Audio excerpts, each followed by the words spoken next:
On est ravis de faire partie des privilégiés qui sont dans la salle et qui vont pouvoir vous faire vivre ce match. N'est-ce pas Arnaud? Ouais, très heureux de vous retrouver. Très bien. Très bien, c'est le deuxième match depuis la reprise. Il y a eu une victoire la semaine dernière à Besançon. Cherbourg a également gagné à Nancy. Et puis là, voilà, c'est le choc. Le leader qui vient se déplacer ici en Béarn. Et on va voir comment les Béarnais vont pouvoir résister et faire mieux que résister, on espère. Ouais, il y a vraiment une magnifique équipe qu'on va voir. On espère que nos jeunes Biérois vont les bousculer. Mais vous allez voir vraiment une équipe qui est un panachage entre des joueurs expérimentés. Il y a 7 étrangers.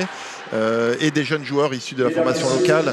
Et cette mayonnaise a été prise avec un nouvel entraîneur qui vient d'arriver. Et c'est tout à son honneur.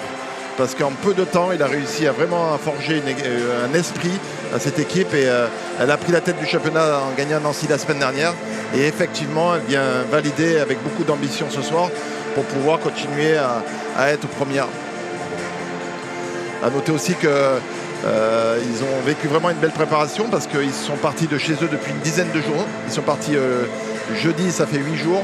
Et ils sont allés jouer à Nancy. Et à l'issue du match de Nancy dimanche dernier, ils sont partis à Limoges directement sans passer par Cherbourg. Ils ont passé une semaine de stage. L'entraîneur me disait tout à l'heure que c'est des stages qu'ils n'ont pas pu faire à d'autres moments de la saison. Et ils arrivent directement de Limoges depuis hier soir. Donc voilà, c'est une équipe qui est vraiment en esprit commando, qui est depuis 10 jours. Et c'est exactement pourquoi elle a entamé ce long périple et qui vient conforter. Mais je suis persuadé que nos petits Biérois peuvent les inquiéter aussi. Justement, comment on prépare ce match côté Biarrois? Qu'est-ce qu'on se dit quand on rencontre le leader? Est-ce qu'il y a une méthode particulière?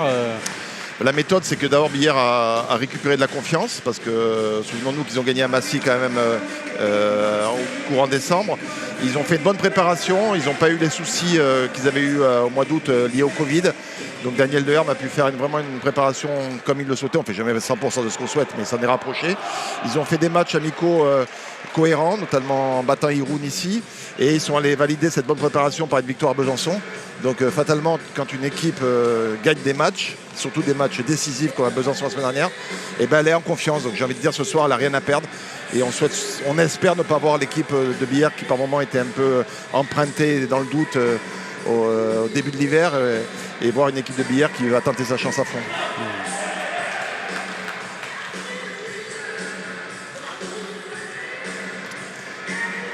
Un match donc arbitré par nos amis qui viennent de très loin, messieurs Bailly et monsieur Magnier, qui discutait un petit peu avec eux aussi avant le match, me disaient qu'ils s'étaient déplacés en train. Donc l'un vient de la région Grand Est et le deuxième vient de la Franche-Comté, de Besançon. Donc voilà, ça prouve à quel point Cherbourg-Billard, arbitré par des gens de l'Est de la France. Et bien écoutez, tous les ingrédients sont en place pour assister à un beau spectacle. Alors vous allez voir, dans cette équipe-là, il y a des joueurs qui sont un petit peu atypiques. Vous allez découvrir notamment le numéro 52. Franchement, c'était mon coup de cœur la semaine dernière. J'ai vu l'équipe de Cherbourg gagner à Nancy. C'est un joueur qui s'appelle Chérubin Tabengue, qui est un Congolais. Écoutez, sur le match que j'ai vu faire la semaine dernière, il a le feu dans les jambes et dans les bras. Donc c'est vraiment un joueur qui fait 1m85. Alors vous le voyez peut-être, vous allez le voir à côté de l'écran. C'est pas un Benjamin ou un cadet comme on disait avant. Mais la personne à côté de lui, c'est un Danois qui fait 2m12, 130 kg. D'accord, donc vous allez voir, c'est un très très beau bébé. Un bon seconde ligne comme on aurait aimé avoir dans notre Béarn natal. Mais par contre, qui est un jeune Danois qui a eu des sélections en U19, U21 et qui fait un excellent début de saison. Et quand vous allez voir les joueurs qui sont à côté de lui, comme on dirait qu'ils sont petits, surtout Jérémy Vergely, vous allez comprendre à quel point c'est un joueur... donc ce joueur à suivre et notre ami Chérubin qui je lui souhaite de réussir son match. J'espère que les Biérois sauront le contrer. Effectivement, il y a un top but qui circule de lui la semaine dernière et je vous encourage à aller le voir pour être un peu impressionné par ce côté atypique. Le numéro 22 qui est à côté de lui, Frédéric Beauregard, là, qui est dans défenseur central, fait 1m95 et 100 kg. Jérémy fait 106, 107 kg. Donc imaginez le poulet que c'est. Voilà. Donc les Biérois attaquent avec leur équipe habituelle, notamment Valentin Doudou à la main. Et à noter qu'il joue toujours sans gaucher sur la base arrière. Donc c'est Simone Monjon qui joue arrière droit. Et donc c'est un droitier à droite.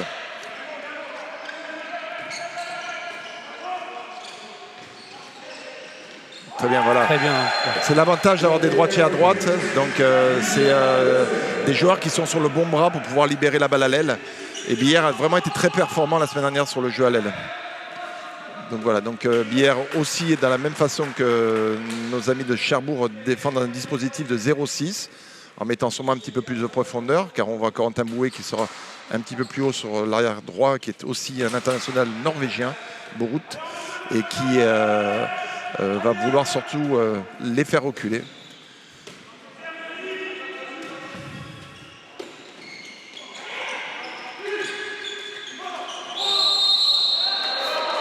Voilà, donc un passage en zone du pivot sur l'action qui a glissé en zone, qui a passé son pied en zone. Et les Biérois essaient de trouver une solution dans le jeu de transition, ce qu'on appelle le jeu de transition, quand les équipes ne sont pas encore placées, tout à fait. Mais voilà, ils vont calmer le jeu. Donc à l'aile gauche, Edou, arrière gauche, Corentin Bouet, demi-centre Valentin Doudot. Arrière droit, nous avons dit Monjon, à l'aile droite, Lucas Lefebvre, pivot Jérémy Vergely, dans les buts, Joris Labro. Joris, pas Loris, Joris Labro, excuse-moi, Joris.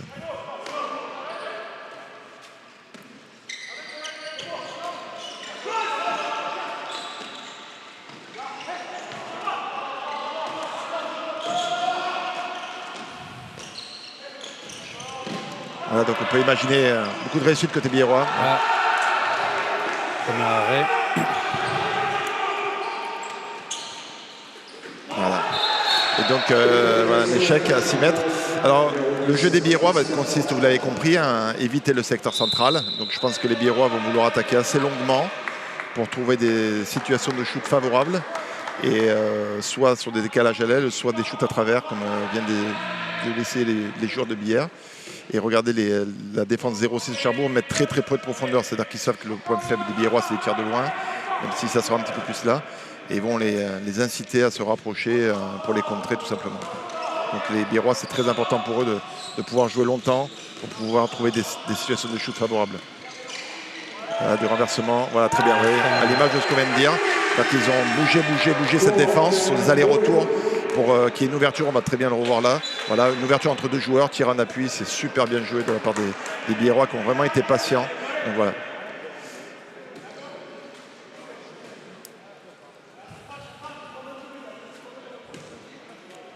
Le demi-centre aussi, là, le 18, là, qui est sur le poste arrière gauche, mais qui est demi-centre, qui est aussi un international norvégien. Donc vous avez deux Norvégiens sur la base arrière et un Congolais, voilà, qui est vraiment le maître à jouer de cette équipe. Voilà. C'est important pour Joris. Capital pour des gardiens de but pour se mettre en confiance. Et à nouveau la libération à l'aile droite. Hein, comme je vous l'ai dit tout à l'heure, l'avantage d'avoir... il y a des inconvénients et des avantages d'avoir chaque situation, mais le droitier à droite permet de décaler notre ailier droit qui a été efficace 2 fois de suite. Voilà, les Biérois qui rentrent bien dans le match, avec beaucoup de confiance. Agressif aussi. Ouais, exactement, qui mettent de la profondeur. Qui récupère un deuxième ballon. Voilà, ça fait vraiment plaisir. Alors il y a 2 changements, hein. Il y a 2 joueurs de billard qui sortent et 2 joueurs offensifs qui rentrent.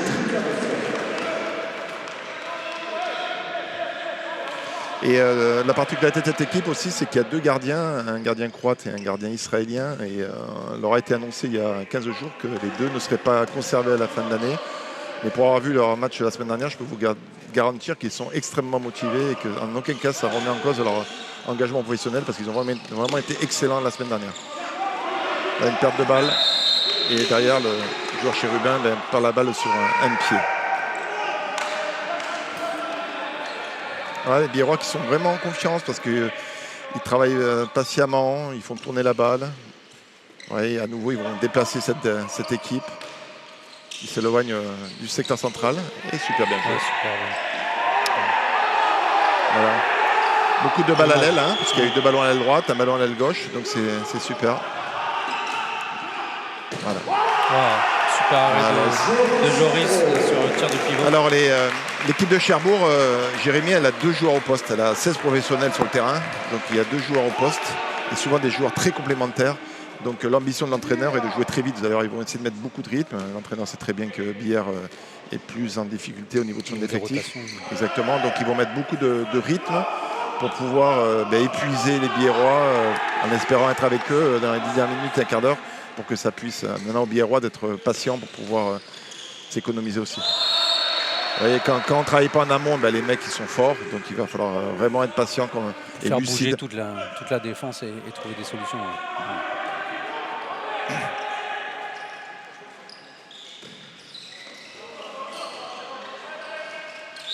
Voilà. Ça fait 2 fois qu'on porte la balle, on s'est trompé sur cette attaque-là. Tout à l'heure, Monjon, maintenant Valentin. Voilà. Et c'est aussi important que Valentin montre qu'il peut être dangereux parce que c'est important que l'équipe adverse défende sur lui aussi. Donc, à noter que Valentin vient de Cherbourg, c'est-à-dire que son dernier club, alors c'est pas son club où il a été formé, mais il venait de Cherbourg avant d'être à Billard. Il a été formé à Cesson, notre ami Valentin.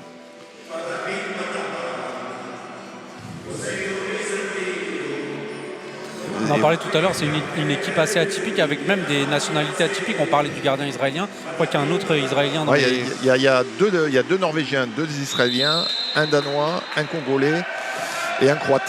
Donc c'est vrai qu'on n'a pas l'habitude de voir des Israéliens et c'est vrai qu'ils ont trouvé leur place.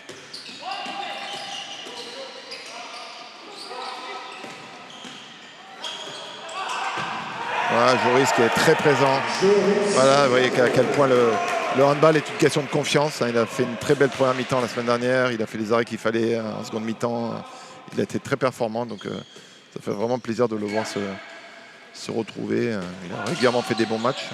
Voilà. Alors, les Biérois montent quand même la balle pour voir s'il se passe quelque chose, s'il y a un mauvais repli défensif ou pas.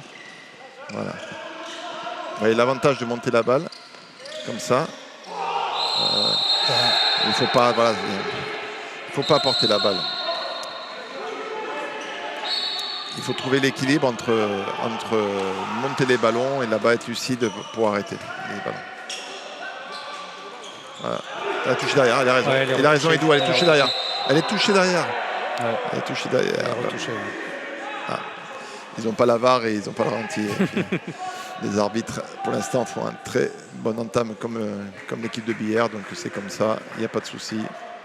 Et puis sûrement, ils sont surtout mieux placés que nous à l'endroit où ils se trouvent. Puis s'ils se servent de la VAR comme au foot, je pense qu'on peut... Ça va finir. On n'a pas besoin de la VAR. Voilà.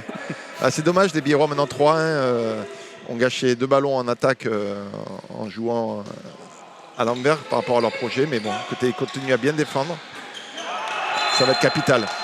Le rapport de force va être capital, Jérémy, parce que Cherbourg a la meilleure défense du championnat, la 5-6e attaque. Billard est en difficulté en attaque et a je crois la 7-8e, la 8e défense du championnat et la 13e en attaque. Et donc c'est un duel, on va dire, de défense, et l'équipe qui va réussir à marquer des buts et surtout à gagner ce rapport de force va forcément être en réussite. Donc c'est bien d'être dans cette situation-là. Les Biérois commencent à perdre de la lucidité, donc ça joue un petit peu moins collectif que tout à l'heure. C'est un petit peu moins patient. Un peu plus brouillon. Ouais. Voilà, ce qui est normal. Ils viennent de faire une belle entame. Au bout de quelques minutes, ça commence à piquer. L'équipe adverse aussi s'adapte. Et à eux de reprendre. C'est à Valentin de remettre de l'ordre dans tout ça, de demander un enclenchement et aux joueurs de s'y tenir pour mettre du mouvement. Il va y avoir du mouvement, des renversements. Pour permettre aux joueurs de Billard. Voilà, il y a nouveau, on se retrouve avec une balle de décalage à l'aile. Dommage. Et voilà, inversement, eux mettent beaucoup de rythme. Ils montent tous les ballons très exactement, vite. Parce que vous allez voir, ils ont 2 joueurs. Ils vont avoir les 2 joueurs en poste tout à l'heure. Et l'entraîneur, quoi qu'il arrive, sait qu'à chaque fois qu'il y a un joueur qui est dans le rouge, il a la capacité sur le banc. Il y a la première rotation qui arrive. Et donc c'est notre ami Chérubin qui ressort. Les Biérois l'ont très bien pris. Et c'est l'Israélienne dont vous avez parlé tout à l'heure, Jérémy, qui vient d'entrer, Lior Gorman, qui a 22 ans. Et c'est sa première saison en France.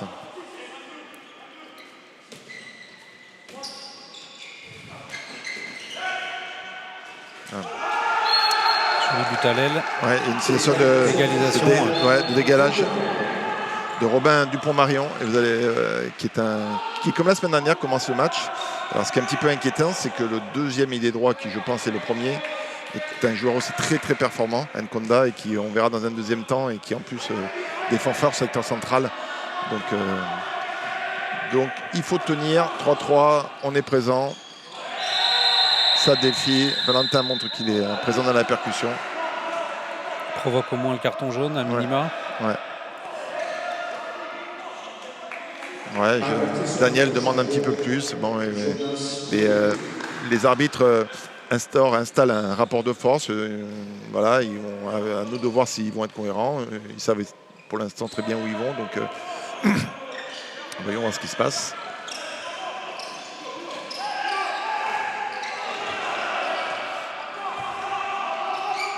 Allez, on remet beaucoup de mouvements, ce qui est bon signe, ce qui est très bien. Voilà.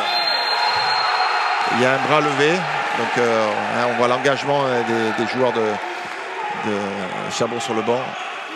Bras levé, donc il va falloir tirer très rapidement. Voilà, il y a un nombre de passes limité. Voilà, pour super pouvoir dommage, tirer. Dommage, très bien tiré de la part de Valentin qui l'avait mis exactement où il fallait. Le joueur était masqué. Et à nouveau, Cherbourg met beaucoup de rythme. Percute pour pouvoir obliger les Biérois à s'engager. C'est-à-dire que les Biérois n'ont jamais de moment pour souffler parce qu'ils sont obligés de défendre fort, ils sont obligés d'attaquer fort, ils sont obligés de faire un repli défensif. Donc ils les cuisent pour l'instant à petit feu, Jérémy. Mijoté. Voilà, il est mijoté. Mais ils sont présents. Voilà. Ouais, bien de Joris, mais pénalty sifflé. On parlait de cohérence tout à l'heure, le carton jaune en retour, mais il y a pénalty. Ouais, donc il y a la faute entre les deux, son tac. Ouais, il est touché au niveau de d'épaule. Mais Joris, décidément. Joris qui est vraiment présent. Hein. Alors, le joueur que vous voyez arriver, c'est William Mannebar, le capitaine de Cherbourg, et qui a été... je lui laisse tirer son pénalty d'abord. Voilà, qui touche.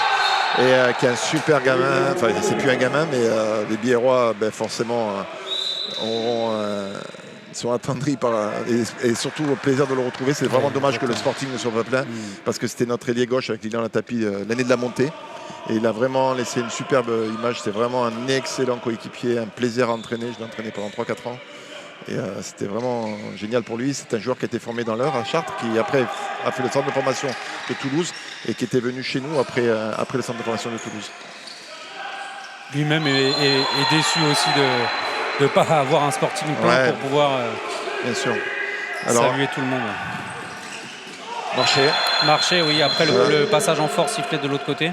Alors il y a une rotation qui va être mise en place aussi par Fred Bougeant. Donc il a changé son arrière gauche, il vient de changer son arrière droit. Donc c'est le jeune Vaneg, Lucas Vaneg, c'est son deuxième match. C'est un joueur qui était à Ponto Combo, qui a fait la phase aller avec Ponto Combo, qui était venu ici avec Ponto Combo et qui était joker médical de Cherbourg et qui est un joueur vraiment polyvalent, vous voyez, qui peut jouer sur les 3 postes arrière et c'est pour ça qu'il est rentré sur le poste d'arrière droit.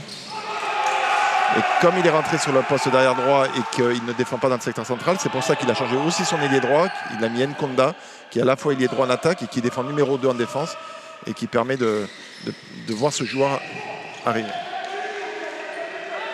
Donc la nouvelle configuration complètement de la base arrière et à nouveau du jeu dedans.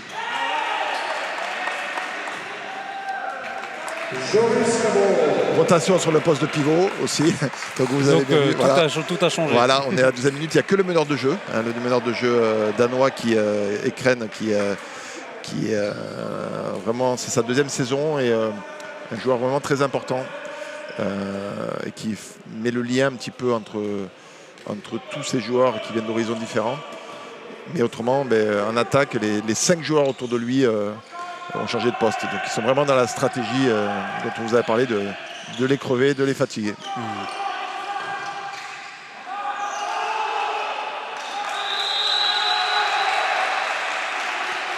Daniel aussi donne du temps de repos à Jérémy Vergely.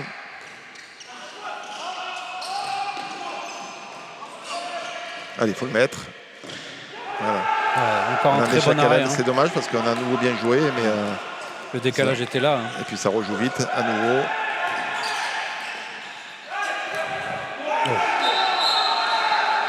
la limite du passage en force, il arrive même en étant déséquilibré à marquer. Ouais. Plus 2 pour Cherbourg. Les Biérois menaient 3-1. Ils ont eu des ballons parce qu'il y a eu des tirs à la droite et des tirs à la gauche, même si ce n'était pas des tirs très ouverts, mais ça ne peut pas être autre chose face à une équipe comme ça. Mais le gardien a fait des arrêts où on a été en manque de réussite, on peut choisir. Mais c'est dommage, mais il ne faut pas lâcher parce qu'ils sont présents.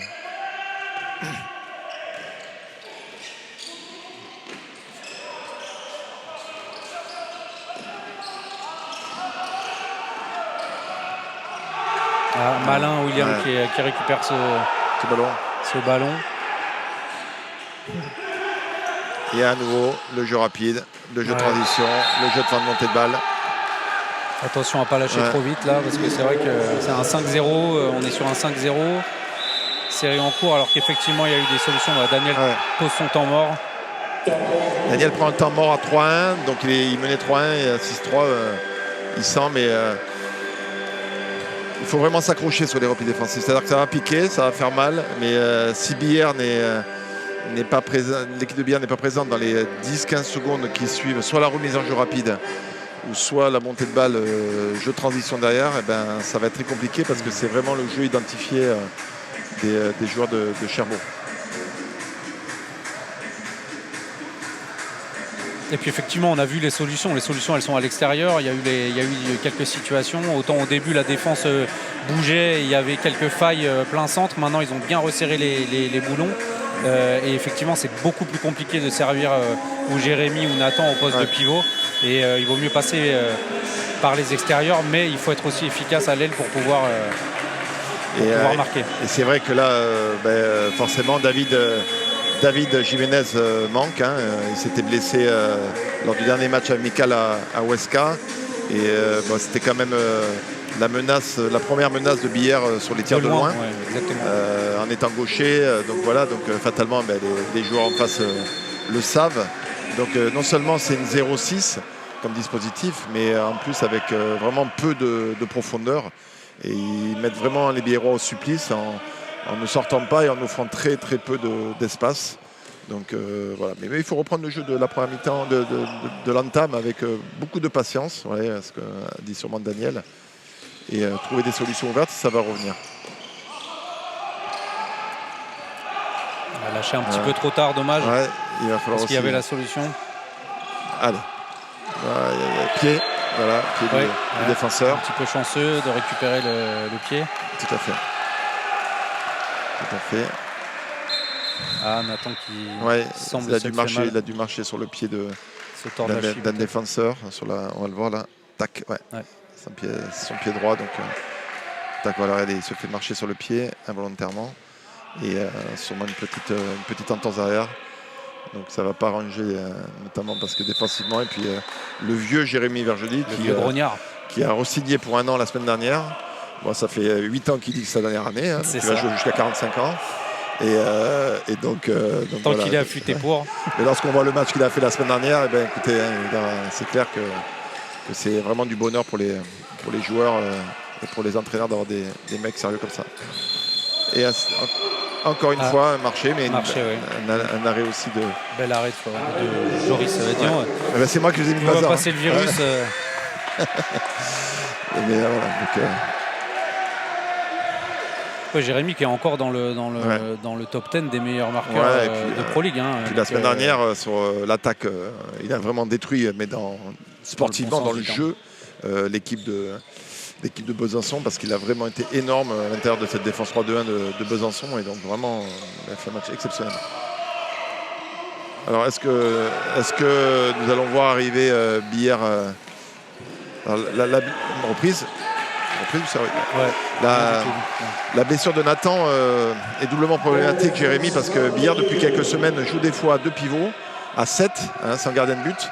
Et là, écoutez, avec un seul pivot, malheureusement, avec un seul pivot et Nathan qui est pour l'instant sur le flanc, derrière le banc, ça veut dire que ça enlève la possibilité même à Billère de venir jouer avec 2 pivots. On comprend mieux pourquoi de nombreux clubs, tous les clubs de D1 et de nombreux clubs de D2 ont 3 pivots dans leurs 16 parce que dès qu'un pivot se blesse, ça devient problématique parce que soit l'autre pivot doit tout assumer, en général c'est des gens qui attaquent et qui défendent, et surtout ça enlève la possibilité de jouer à deux. Et notre William National, notre plus béarnais de tous, et c'est marque un but. C'était vraiment un joueur efficace, regardez, qui vient amener au second poteau et qui vient recroiser au premier. Efficace. L'expérience, hein, il commence à... Ouais. Ça fait, c'est plus le gamin, il a 30, c'est un 89 de mémoire, donc il doit avoir 31-32 ans. Pour être il connaît Cherbourg, il s'est épanoui là-bas aussi, voilà. Il est capitaine de l'équipe.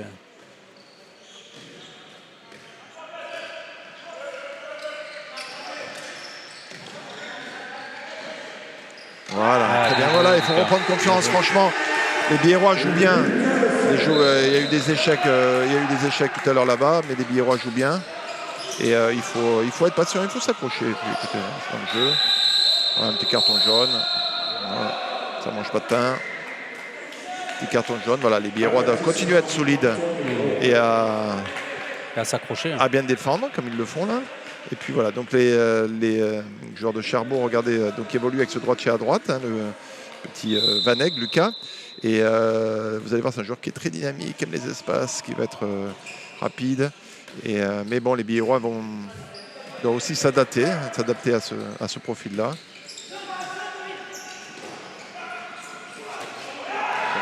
Le gardien Gurman, donc notre arrière-gauche israélien dont vous parlez tout à l'heure. Il marque son deuxième but, il me semble. Ouais. Allez, faut s'accrocher. 10 minutes, il reste 11 minutes avant la mi-temps. Et on est à la 19e minute. Il faut s'accrocher, il faut travailler, il ne faut pas s'affoler. Et puis franchement, sur ce qu'ils ont montré, les Biérois, écoutez, avec un petit peu plus de réussite au niveau du shoot, notamment. Parce qu'il y a des solutions. Exactement, revenir rapidement et sûrement.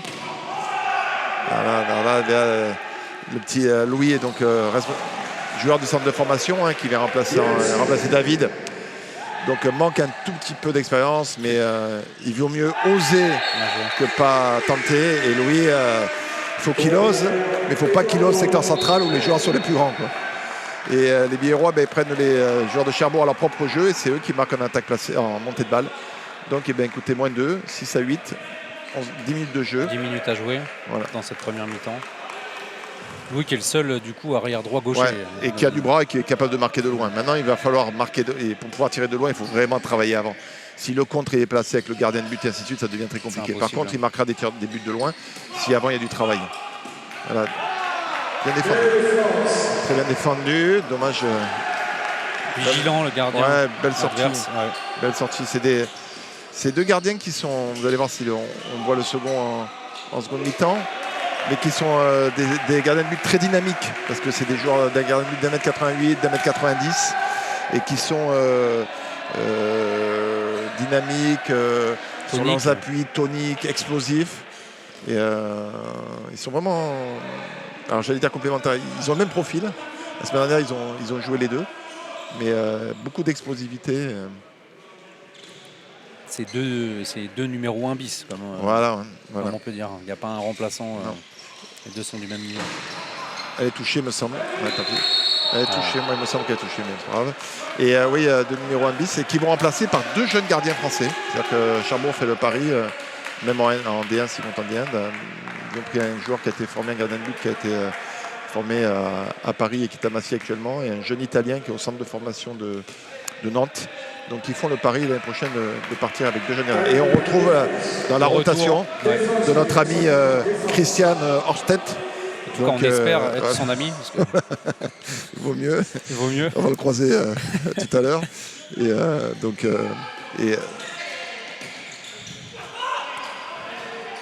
il a permis Fred Loujean a permis à son arrière droit de souffler, à son pivot de souffler. Et aussi William qui vient de sortir. Ouais, donc tous les joueurs ont une rotation. Et voilà, donc ça permet, quand vous abordez les 8 dernières minutes, d'avoir une équipe qui est fraîche. On est sur des changements tous les 10 minutes à peu près, 2 tiers, 1 tiers. Exactement, et les Biérois commencent eux à puiser, donc il va falloir être lucide. Mais bon, ils sont présents. Continuons comme ça. Voilà, super ballon de décalage. Ouais, Bien super. joué, ça, bien joué. Les Biarrois jouent bien. Les Biarrois jouent bien et ils sont présents. Effectivement, c'est un match pour les ailiers. Ouais. Les ailiers, et en parlant d'ailiers, donc William est sorti. Le petit Léo Weber vient de rentrer, issu du pôle de Cesson. Le fils d'un arbitre, Loïc, qui était un arbitre vraiment qui a été très très apprécié par les joueurs de D1, D2, qui était très sévère sur le terrain, enfin sévère à juste titre, mais qui était surtout quelqu'un dans l'empathie, dans l'échange, dans le plaisir. Et il nous a vraiment laissé un excellent souvenir à tous les entraîneurs et joueurs de cette année-là. Et ça fait plaisir de voir son jeune fils continuer à véhiculer le nom des Weber.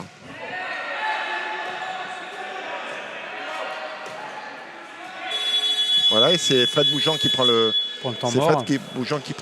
temps mort. Alors Fred, je vais en profiter pour vous en parler un petit peu parce que c'est un petit peu atypique aussi. Aussi, oui, effectivement. C'est un entraîneur à l'image de son équipe. Voilà, c'est un entraîneur qui est vraiment très très connu et reconnu dans le handball international féminin. C'est quelqu'un qui a eu une longue carrière au Havre, hein, je crois qu'après son père, qui était président, a vraiment été a bâti cette équipe et il est passé 12, 13 ou 14 ans, un truc comme ça. Après, il est parti à Fleury, c'était déjà une surprise. Et après, écoutez, comme il montrait vraiment beaucoup de choses, fait partie des rares entraîneurs, des très rares entraîneurs qui sont partis dans des clubs internationaux. Et chez les filles, le club russe de Rostov, c'est un des tops mondiaux, hein, parce que quand on est top européen, c'est le top mondial. Et il a gagné une Coupe d'Europe là-bas. En même temps, il a entraîné l'équipe du Sénégal, donc une des sélections nationales. Il est revenu à Nantes en filles, ça s'est pas très bien passé. Et puis il a rebondi et puis il fait un excellent travail.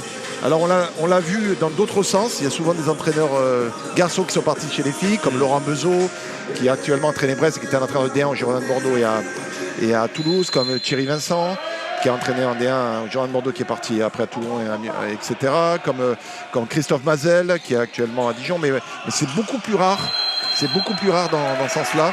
Et franchement, il fait du très bon travail parce que c'est vraiment pas évident de faire prendre une mayonnaise quand on arrive comme ça avec une équipe comme ça. C'est d'autant plus impressionnant qu'il n'a pas choisi son effectif. C'est-à-dire que les joueurs étaient choisis avant qu'il arrive aussi et il s'en est accommodé. Et puis là, aujourd'hui, c'est quand même l'équipe surprise. On n'attendait pas Cherbourg à ce niveau-là, ou en tout cas devant les gros qui avaient affiché leurs ambitions. Mais déjà, c'est déjà un des rares entraîneurs français qui parle l'anglais bien et compagnie. Donc, je dis ça en connaissance de cause. Et puis, il a surtout cette habitude à travers ses voyages et son expérience internationale de pouvoir travailler sûrement avec des nationalités différentes et fédérer. Donc bravo à lui. Et voilà, et le petit Louis, vous voyez, qui s'est rapproché. Mais on retrouve, depuis le temps mort de Daniel, on retrouve une équipe qui joue ensemble, qui se fait beaucoup de passes. Et c'est vraiment plaisant. Les Biarrois sont là, ils tiennent tête, ils contrent, ils sont présents. Voilà, tac. Allez, ça serait super de marquer là. Voilà, il va nous marquer et tout, c'est sûr. Voilà, super Edu. Voilà. C'est bien, c'est bien. Vous me demandiez tout à l'heure comment on peut inquiéter ce genre d'équipe. Et voilà, c'est en les endormant, c'est en défendant bien, avec des arrêts qui ont mis en confiance toute l'équipe. Des buts faciles sur montée de balle, mais qui ne sont pas faciles, pour pouvoir tirer comme ça. Edu a dû naviguer au milieu de la défense. Mais franchement, les petits Biarrois repassent devant. Il reste 5 minutes 30. Et les Biarrois sont devant à 9-8. Et on va revenir à notre petit chérubin qu'il faudrait, à mon avis, museler très rapidement, pas qu'il soit en confiance. Parce que petit mais costaud. Exactement, 1m85, 85 kg. Mais vous allez voir s'il a un petit peu d'espace pour s'organiser. Alors c'est très bien ce que fait Louis en face de lui. Parce que c'est un joueur qui a besoin d'appui. C'est un joueur qui a besoin d'appui pour s'organiser, qui est vraiment dans l'instinctif. C'est un joueur qui vient de faire le championnat du Cameroun, le championnat du Maroc, le championnat de Turquie, la Coupe d'Europe avec la Macédoine, qui arrive en France par Saint-Flour et qui, au niveau de la culture, c'est pas évident de se reconstruire. Donc si on le laisse courir, on le verra, vous allez voir, il va vraiment nous mettre en difficulté. Mais les défenseurs biarrois mettent un peu plus. On le verra pas. Les défenseurs de Biarrois mettent un peu plus de profondeur. Sûrement, ils ont travaillé ça avec Daniel toute la semaine pour l'empêcher de se lancer, de s'organiser. Pour l'instant, ils le prennent très bien. Allez, patient. Voilà, très bien. Ouais, patient. Allez, Louis, tu peux. Parfait. Très bien, c'est bien ça. Impeccable. Très bien, on retrouve cette patience là qui était en début de match quand on menait 3-1. avec justement le fait de faire bouger la défense. Aïe. Et vous voyez ce qu'on a dit tout à l'heure, c'est-à-dire que Louis, son premier ballon, l'a mal négocié parce qu'il est allé derrière le secteur central, mais quand on a 20 ans et encore du lait au bout du nez, on apprend. Donc il a appris. Et ce qui est super intéressant sur ce type de joueur, c'est que, il ose. Et ça, c'est vraiment génial. Et puis deuxièmement, il était en échec, il y est retourné et il a compris l'erreur et il a retravaillé. Et il s'est ouvert 2 situations de shoot qui étaient beaucoup plus intéressantes. Donc bravo à lui.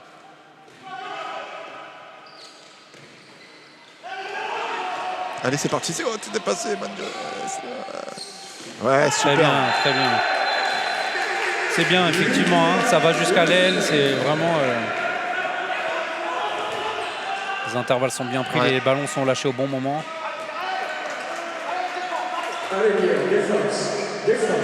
Les Biérois prennent vraiment bien Chérubin. Parce que je peux vous assurer, vous allez pas me croire, mais je peux vous assurer que la semaine dernière, ce qu'il a fait, c'était vraiment très brillant. Moi, j'ai vu les buts, j'étais très impressionné, effectivement, pour un joueur de son gabarit, avec la détente, la puissance. Et puis, il a à peu près tout fait. Tir en appui, tir en suspension, appel de pied. C'est bien défendu, encore une fois. Très bon contre.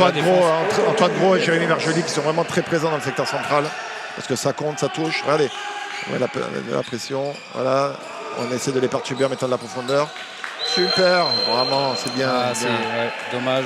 Ils font ce qu'on appelle les sorties inversées, c'est-à-dire que la défense de Bière, inversement par rapport à nos amis de Cherbourg, est une 0-6, mais avec beaucoup de profondeur.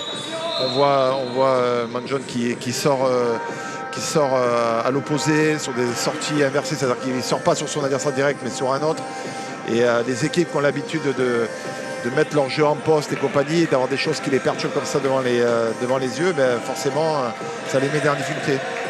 Vous voyez, ça c'est la confiance qu'un entraîneur peut trouver avec son équipe. Et les 6 semaines de préparation, quand je vous ai dit qu'elle s'était bien passée, c'est que les projets sont partagés et les quand il y a une adhésion des joueurs. Exactement. C'est plus facile aussi. Il fallait du temps pour que ça se mette en place.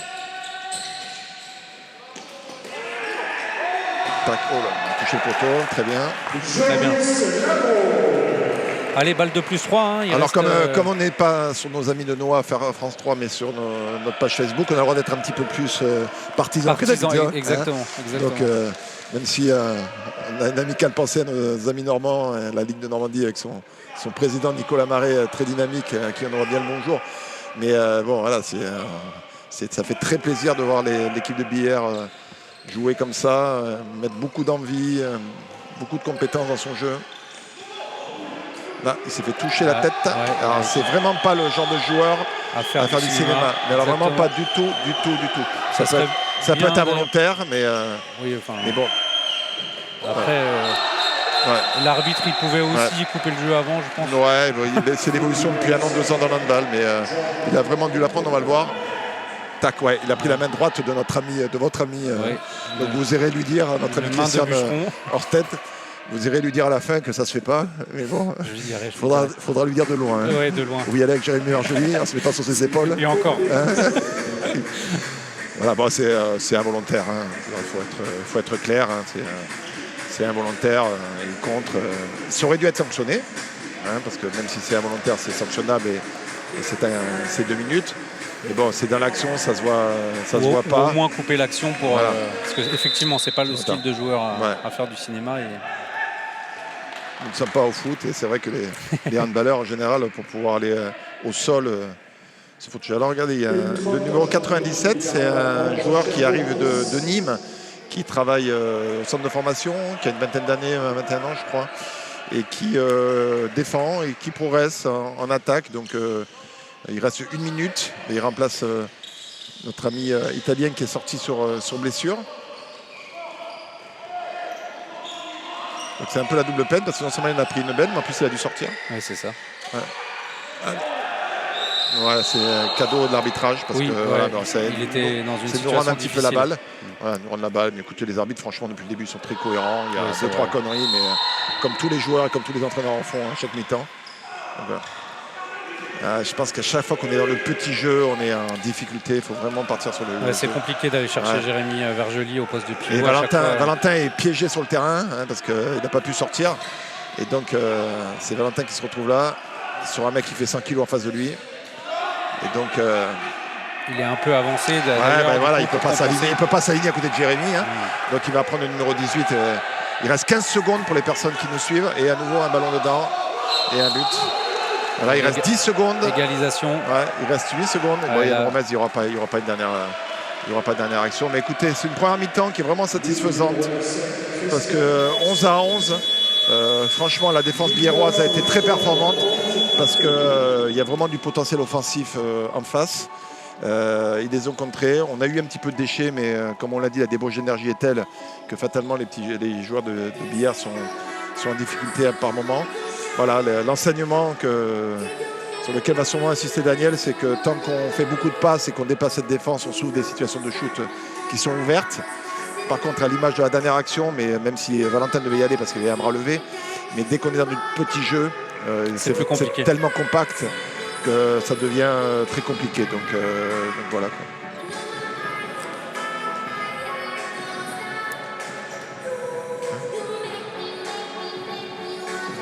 Alors, on va faire un petit peu de place.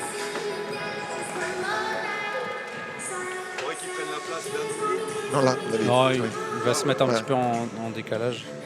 Parce que le micro... On est à l'antenne, c'est un petit peu... Donc avec Franck Vigneault, l'entraîneur adjoint de billard handball, entraîneur d'Asson. Donc Franck, cette première mi-temps, quel goût dans la bouche après les dernières premières mi-temps à domicile des mois de novembre et décembre. On a fait déjà une super prestation offensive la semaine dernière. On avait à cœur de monter le curseur aussi défensif. Ça fait plaisir de faire une défense avec un engagement comme ça sportif. D'accord. Sur quoi vous avez particulièrement insisté défensivement? Parce que vous avez... donc il y a juste à mettre le micro. Attendez, donc voilà. Donc juste la question, Franck, avant de vous libérer, c'est quelles ont été les consignes défensivement? Parce que c'est vraiment une très belle première mi-temps à ce niveau-là, en ayant pris 11 buts. Quelles ont été plus particulièrement les consignes de Daniel? On essaye en fait de ne pas défendre derrière ou sur la même ligne que le Orsted, le pivot qui fait beaucoup de dégâts dans les défenses. Donc on essaye d'avoir des comportements où on défend devant lui, et ce qui nous permet de gagner du temps sur la profondeur. Et on a aussi demandé au poste 2 de sortir en montée inversée sur le demi-centre pour couper un peu leur circulation de balle. Et ça a mené beaucoup de contacts et beaucoup de combats, ce qui fait qu'on a récupéré pas mal de ballons sur cette première mi-temps. Ok, merci à vous. Merci. Alors on accueille une personne du staff de Cherbourg. Donc déjà, merci de nous rejoindre. Bonsoir à tous. Voilà, écoutez, vos impressions, allez. Une belle grosse première mi-temps en termes de rythme. Malheureusement pour nous, beaucoup trop de ballons perdus pour pouvoir faire un éclat au score. On a eu l'occasion, l'opportunité de le faire avec un gros passage défensif et on n'a pas su faire l'éclat et on laisse Billard exister à ce moment-là. On leur permet de revenir, on baisse un peu d'intensité, on repère des ballons et voilà, on arrive à 11 partout à la mi-temps. Et ouais, c'est vrai que vous étiez mené 3-1 et vous avez mené 6-3, donc c'est vrai que vous aviez eu une très bonne série. Lorsqu'on vient jouer billard, alors maintenant vous pouvez nous le dire, on est à la mi-temps, donc les billards ne vont pas s'adapter, mais lorsqu'on vient jouer billard, à quoi s'attend plus particulièrement sportivement par rapport à l'équipe? À ce que vous voyez là, On sait qu'on va être accueilli, il va y avoir de l'intensité, que défensivement ça va cogner un petit peu. Voilà, on s'y était préparé. Je pense que tactiquement on a répondu plutôt correctement et on se pénalise juste avec nos pertes de balles. Voilà, et il va falloir qu'on corrige ça à tout prix sur la deuxième. Très bien, écoutez, merci à vous de montrer nous voir. Bonne fin de match. Merci beaucoup. Donc voilà, écoutez, les entraîneurs ont eu les mêmes impressions que nous. Donc on va accueillir le président Christian Lafitte, l'emblématique président Christian Lafitte et Jérémy. Bien, un peu par ici. Voilà. Alors président, belle première mi-temps. Est-ce que vous attendiez à ça? Oui, belle première mi-temps. C'est vrai qu'on est très solidaire en défense. Il y a quelques arrêts gardiens. Ça joue pas mal. C'est vrai que je pense que les solutions en deuxième mi-temps, ça doit terminer plus aux ailes parce que derrière, on a quand même un petit peu de mal. Mais voilà, on donne un beau visage face à une belle équipe de Cherbourg. Donc pour l'instant, très satisfait. Oui. Il y a eu toute une série de prolongations qui ont été annoncées ces derniers temps, signature d'un nouveau joueur aussi. Est-ce que le contour de l'effectif de l'année prochaine commence à prendre forme? Comment est-ce que ça se passe? Oui, le contour se précise. Alors c'est vrai qu'on On a des incertitudes encore sur les postes d'arrière. On voit bien encore sur le match de ce soir qu'on est en difficulté. Donc vraiment la priorité va être de renforcer notre base arrière. Et donc on a plusieurs pistes. C'est vrai qu'on y travaille. On n'est pas dans l'urgence non plus parce qu'on souhaitait vraiment fidéliser nos cadres, ce qui a été fait. Et je les en remercie. La plupart, c'est des contrats de 2 ans qu'ils ont re-signés avec nous. Donc voilà, je pense que dans les 15 jours qui viennent, on devrait annoncer d'autres recrues. Très bien. Président, je pense qu'on a ce match et l'intensité qu'il y a montre que la préparation a été bonne. Je pense qu'on a oublié aussi dans le premier trimestre que la préparation avait été tronquée et avec le Covid, avec les matchs amicaux annulés et ainsi de suite. Donc là, inversement, la préparation a été bonne.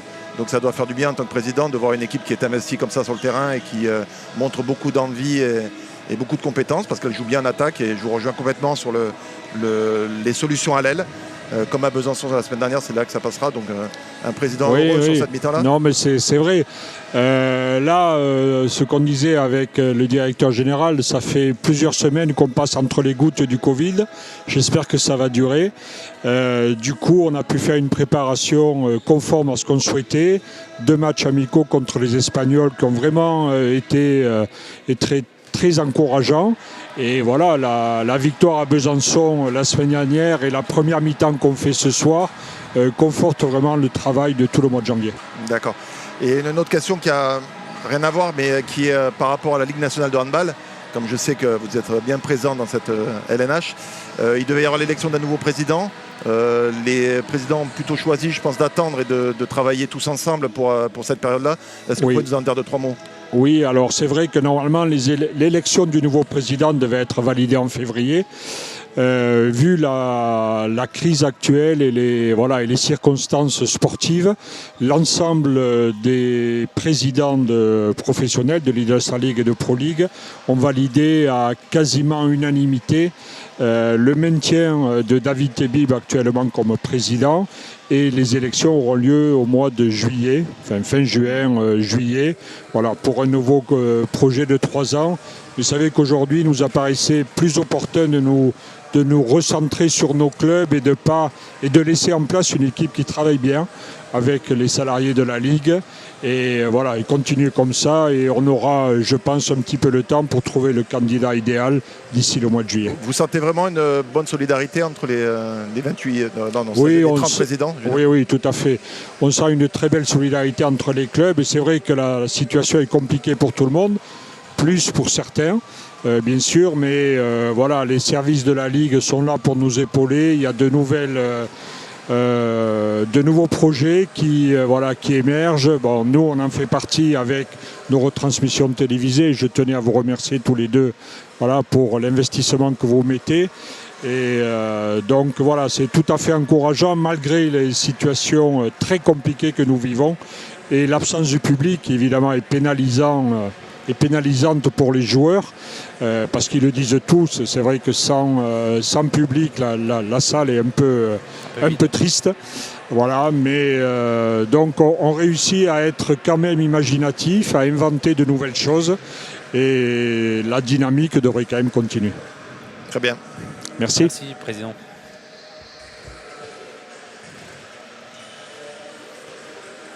Ouais, on peut en profiter pour vraiment louer l'engagement et l'investissement des bénévoles, des présidents, des directeurs et ainsi de suite, parce que réussir à faire vivre des équipes professionnelles, que ce soit au rugby, à l'élan Bernay, au basket, au FC Pau ou à billard handball, vraiment un chapeau bas, parce que je veux dire, pour en discuter avec pas mal d'entre eux, quand le matin il n'y a pas une mauvaise nouvelle, c'est une belle matinée. C'est-à-dire qu'ils s'attendent rarement à une bonne nouvelle.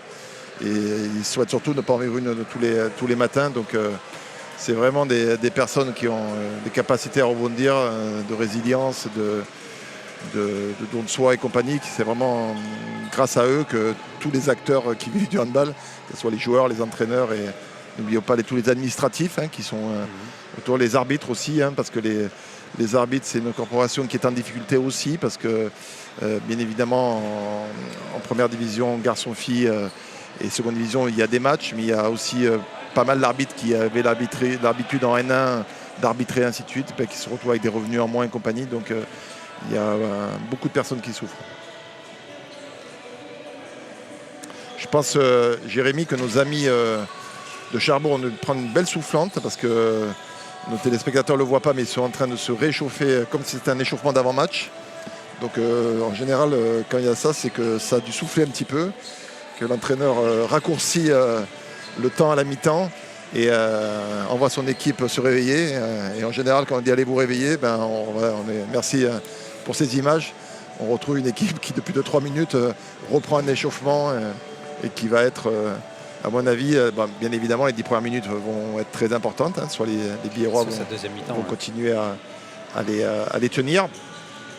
Mais bon, écoutez, c'est pas que Cherbourg fait un vilain match, bien évidemment, c'est des rapports de force. Souvent, quand on est à Billard, quand on gagne, on dit que c'est les autres qui n'ont pas été bons, mais on oublie que Billard aussi a fait quelque chose. Souvent, quand on allait gagner à l'extérieur, tout ça, on croisait les spectateurs après ou les dirigeants qui disaient qu'ils avaient été nuls. Et jamais c'était l'équipe de Billard qui avait été mise en valeur. Et donc là, franchement, écoutez, moi, je préfère mettre l'équipe de Billard en valeur, tout simplement, parce que, comme l'a dit Franck Vigneault tout à l'heure, leur projet défensif est vraiment solide. Et ils ont marqué des jeux de but. Regardez, voilà, William Bandebar qui rameute, qui en tant que capitaine et joueur expérimenté parle à son équipe. L'entraîneur Fred Bougeant se rapproche. Et donc ça confirme ce que je vous ai dit tout à l'heure. Ça a bougé un petit peu dans les vestiaires. À la mi-temps, vous savez, dans les vestiaires, des fois on parle technique, des fois on parle tactique, des fois on parle mental, pour utiliser les mots. Mais je pense que là, la mi-temps a dû être dominante oui. affective. La filière bio-affective, émotionnelle a été sûrement un petit peu explorée. Oui, effectivement, parce qu'on peut parler des pertes de balles, mais on peut aussi dire que les balles ont été perdues grâce à la qualité de la défense biarroise et à ce qu'ils ont mis en place aussi pour les gêner. Ce que disait Franck tout à l'heure, par rapport aux montées inversées, on en avait parlé un petit peu justement quand c'était arrivé avec Simonet, et on voit qu'effectivement ça les perturbe.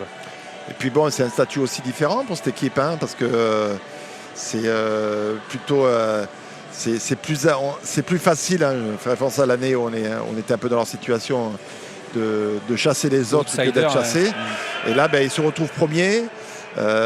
C'est vrai, on l'a dit, ils ont été dans des super conditions pour préparer ce match parce que depuis le match de Nancy, ils sont en stage à Limoges. Mais ils ont vécu une semaine, toute la semaine entre eux, ou toute la semaine, ils savent qu'ils sont premiers, donc eux le savent, mais tous les proches le savent. Les partenaires le savent, les médias le savent.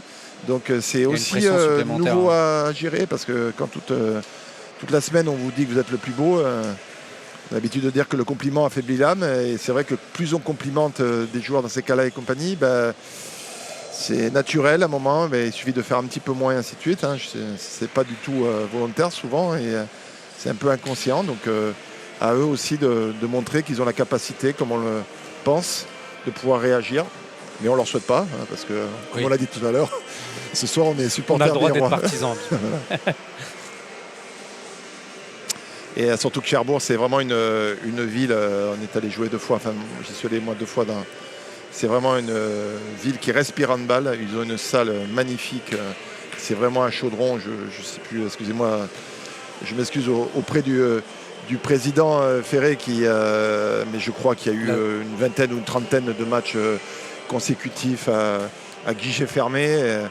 Et pour y être allé, notamment lors de ma dernière saison, c'était à la fois expédition d'ailleurs. Ouais, c'était à la fois génial au niveau du public, donc c'est toujours plus plaisant de jouer devant des salles combles. Et c'était aussi très agréable à la réception, parce que je me rappelle qu'ils nous avaient offert une bouteille de leur breuvage local. Nous, c'est le Jurançon et eux, c'est le breuvage local. C'est un petit peu plus fort. Et ça pique un peu plus. Mais voilà, donc c'est vraiment une équipe qui se construit, c'est un club qui avance, c'est un club qui a des projets de se développer. On voit, il y a 3-4 personnes sur le banc. Je veux dire, voilà, il y a une organisation, je crois, l'ouverture d'un centre de formation, le pôle espoir de notre ami Marc Ferrand qui va sûrement commencer à alimenter ce centre de formation et ainsi de suite. Donc ça peut devenir dans quelques années, un peu à l'image de ce que fait notre ami Tariq Ayatoun à Limoges, ça peut devenir une terre de handball. Et c'est vrai que, sans jeter la pierre, il y a 3 équipes parisiennes qui sont dans les 3 derniers en D1 actuellement. Et c'est vrai que voir des nouvelles places fortes, ça fait partie aussi de la dynamique et de voir le territoire qui est le maillage du territoire qui est un peu plus cohérent, amène aussi plus de visibilité. Donc à eux de gagner leur place sur le terrain. Mais bon, les clubs pro, vous savez, de très haut niveau, ils vont pas y aller à leur bus. Et puis voilà, donc l'équipe de Cherbourg qui reprend. Donc, avec le set de départ. Non, ils ont changé l'arrière gauche. Donc notre ami Chérubin, qui est donc autrement le demi-centre arrière droit, il est gauche de pivot et l'ailier droit a changé aussi. C'est Nkoudou qui est revenu. Donc, qui est aussi le meilleur marqueur de l'équipe. Mais on ne peut pas dégager, c'est aussi des marqueurs assez homogènes. Et parce qu'il y a beaucoup de rotation. De joueurs, exactement. Ouais. Parce qu'il y a beaucoup de rotation. Par exemple, William là, il marque, c'est bien, super, mais il marque moins que les années passées. Vraiment, Vernon, après Billard, ça avait été vraiment un très gros marqueur. Mais aussi parce que vous avez vu, il y a le petit Louis Weber, même si on ne l'a pas vu pour la finition, qui est efficace et qui fait que c'est plus difficile. Qui a déjà marqué 20 buts. Je crois l'avoir appelé Loïc, donc c'est bien Léo, Loïc, son père. Et son père déjà courait beaucoup moins vite, donc il doit courir encore moins vite que d'habitude. Voilà, il y a 2 minutes. Forcément, les arbitres... les premiers 2 minutes, voilà. D'ailleurs. Il y a le bras gauche. Alors, c'est le rapport de force qui est défavorable pour ce type de joueur. Valentin, qui est du haut de ce 1m75 ou 18, tac, il laisse traîner son bras. C'est pas une grosse faute, mais c'est une faute... les arbitres, forcément, se souviennent aussi de ce qu'ils ont manqué en fin de première mi-temps sur la même faute là-bas. Et donc c'est très bien de la part de Valentin d'avoir été défié ce joueur qui était pour une fois écarté. Il y avait de l'espace entre lui, c'est pour ça qu'il y est allé. Allez, à 6 contre 5, début de match, début de second mi-temps, c'est capital de scorer. Valentin qui se trompe. Qui s'est un peu précipité malheureusement. Voilà. Sur ce qu'on nous disait sur la première mi-temps, la patience, c'est ça qui a fait que... Exactement. Et là, c'est donc Sven Horvath, le gardien de but croate, qui je vous dis, a vraiment été bon la semaine dernière, qui est présent et qui dynamise beaucoup sa défense. Vous allez voir tout à l'heure, s'il fait des arrêts, on va le voir vraiment bien. Donc les joueurs de Cherbourg gardent la balle assez longuement pour faire travailler, pour essayer de gagner du temps. Là, c'est vraiment... Tac. Voilà. Il y aura un refus de jeu bientôt. Alors le problème, c'est que comme les arbitres viennent de 2 minutes, vous pouvez être quasiment certain qu'à la première faute un petit peu dure des Biérois, il y a un joueur qui sortira. Ça sera de bonne guerre. Voilà, bien touché. Je pense qu'il y a eu front rouge. Sur la fin du geste, peut-être. Ouais. Écoutez, quand un Danois rencontre un Espagnol, je ne sais pas ce que ça fait. Ça fait un choc des cultures. Il a pris le coude d'avant-bras. Alors, ça ne serait pas bon du tout qu'il sorte. Parce que c'est vraiment un joueur. Et comme il y a beaucoup de ballons qui vont aux ailes et ainsi de suite. Donc il y a un protocole, bien évidemment. Vous voyez notre kiné emblématique Jean-Michel Bitaillou, mais aussi à côté de lui, le docteur Philippe Pouget, que les Palois connaissent très bien parce que c'est le médecin attitré de la section paloise, qui a été longtemps médecin de billard handball. Et sur des matchs de pro, il y a forcément un médecin qui est présent pour les 2 équipes. D'accord, donc l'équipe locale présente un médecin. Ne vient pas avec son... l'équipe qui visiteuse ne vient pas avec un médecin, mais il y a un médecin qui est là et qui est disponible pour les 2 équipes. L'équipe visiteuse est obligée d'avoir un kiné sur le terrain, donc il y a 2 kinés. Et le médecin, donc Philippe Pouget, qui est vraiment un médecin confirmé et qui donne vraiment beaucoup pour le sport local, parce que malgré son emploi du temps de ministre, s'investit auprès, en plus de la section paloise, de nombreuses personnes, de clubs, du pôle sport de handball et compagnie, du Prytanée sportif. C'est vraiment un médecin qui donne beaucoup, donc c'est une façon pour nous de le saluer. Peut-être en espérant une victoire de la section paloise ce soir à Toulouse. Du coup, c'est l'occasion de voir un petit jeune aussi, Matteo Castin, Matteo qui est Castin. rentré à la place d'Edou. Exactement. Alors Matteo, voilà, quand je vous ai dit que c'était un gardien de but qui était très dynamique. Et donc le petit Matteo Castin qui est arrivé cette année, qui est rentré au centre de formation, qui sort du pôle espoir Nouvelle-Aquitaine et qui était l'année dernière à Libourne, qui est un des clubs formateurs de la Gironde, et qui a gagné cette place. Cette année a gagné sa place. Il n'y a pas de gardien de but. Voilà. Bien joué, Alors, Valentin, bien joué. Expliquer pour les gens qui découvrent le handball et pourquoi il n'y a pas de gardien de but, parce que les joueurs de Cherbourg ont pris 2 minutes et donc l'entraîneur a la possibilité soit de sortir le gardien de but et de jouer à 6, d'accord, et là ou soit de jouer à 5 avec un gardien de but. Là les Biérois se retrouvent finalement à 7 contre 7 parce que le gardien de but rentre à nouveau, et c'est pour ça que si vous perdez la balle vous êtes mort derrière parce qu'il n'y a pas de gardien de but. C'est pour ça aussi que depuis cette règle, on voit beaucoup de gardiens qui marquent eux-mêmes des buts. Exactement. Parce que du coup, quand il y a un arrêt de gardien, ils peuvent relancer directement dans les buts adverses. Exactement. Plus que jamais, le gardien de but est devenu premier attaquant, quoi. Et notre ami Jonas Burut, donc l'arrière droit norvégien, marque un but, une belle extension en haut. Il passe au-dessus du compte. C'est pour ça que Joris est loin du ballon, parce qu'il a tiré ce qu'on appelle dans l'ombre. C'est-à-dire qu'il a réussi à passer au niveau du contre et la mettre là où le contre normalement devait assurer la protection du but.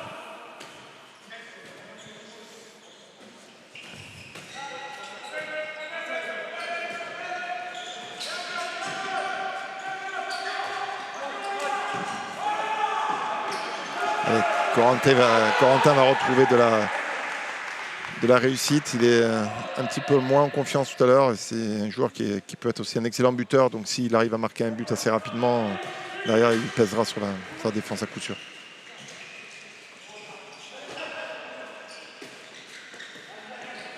Le ralenti va nous... Je pense que la porte était fermée, qu'effectivement il n'y a pas ça d'enfance. Il n'y a pas ça d'enfance, il n'a pas les pieds en zone. Et donc c'est très bien arbitré. Ouais. C'est très bien arbitré parce qu'au moment de l'impact, même s'il est un peu en mouvement quand même. Oui, mais bien sûr. Mais c'est bien arbitré, il n'est pas en zone, il n'y a pas pénalty. Et remercier nos caméramans et la production pour ce magnifique ralenti au bon moment, parce que ça permet vraiment d'expliquer et de mettre des images sur des actions des fois qui sont un petit peu compliquées à expliquer. C'est notre VAR à nous. En zone, voilà, passage en zone du défense. Ouais, des arbitres qui sont cohérents, c'est important. Les arbitres, on ne les voit pas, ça veut dire qu'ils sont bons. Ils tiennent le match. C'est un match défensif et malgré ça, écoutez, ils tiennent le. Oui, et puis il n'y a eu qu'une seule sanction de 2 minutes en deuxième mi-temps, alors que les défenses ont quand même été agressives. Ouais, mais ça ne méritait pas. Voilà, ça méritait pas plus. Ouais, exactement.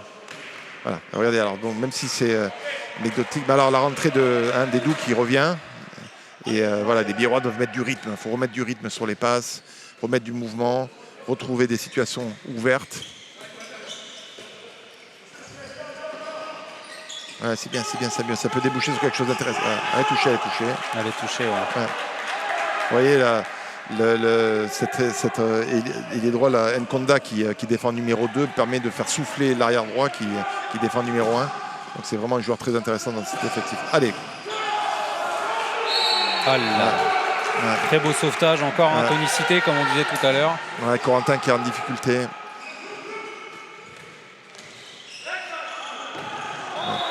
Pleine gueule. Excusez-moi pour le terme. Pleine figure. Et penalty pour une défense en zone du coup de Edou.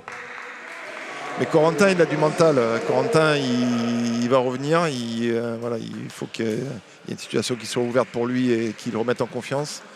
Et c'est évident qu'on a besoin de Corentin pour pouvoir être présent et jouer la gagne à la fin, parce que ça va être autrement très compliqué. Donc il y a pénalty. 7 mètres, pour être plus clair. Joris qui a pris un ballon dans la figure. Et ça pique. Et William qui repart au pénalty. Alors c'est tout ou rien, après avoir un ballon dans la tête, et bien le gardien de but des fois est en chaleur. Voilà. Alors vous allez me dire pourquoi on leur met pas un uppercut avant chaque pénalty. D'abord parce que ça fait mal. Puis voilà, mais c'est vraiment tout ou rien, quoi. Donc voilà, ça fait monter l'adrénaline. Et donc c'est une très bonne chose. Allez, une action là, ça serait super. Le point positif, c'est un arrêt sur penalty et Corentin qui marque un but pour se remettre tous en confiance. Et voilà, ça va le libérer. C'est une très bonne chose. Ça va être une très bonne chose. Et voilà. Et vous voyez, pour la première fois, le petit chérubin Tabengue qu'on a laissé s'organiser au niveau des appuis. Il a besoin de ces 3-4 appuis pour pouvoir s'organiser. Comme c'était sur une remise en jeu rapide, les Biérois, on met du temps à se réorganiser. Ils ne peuvent pas l'empêcher de courir. Et là, il nous a montré une facette de son talent qui est la percussion et notamment le débordement.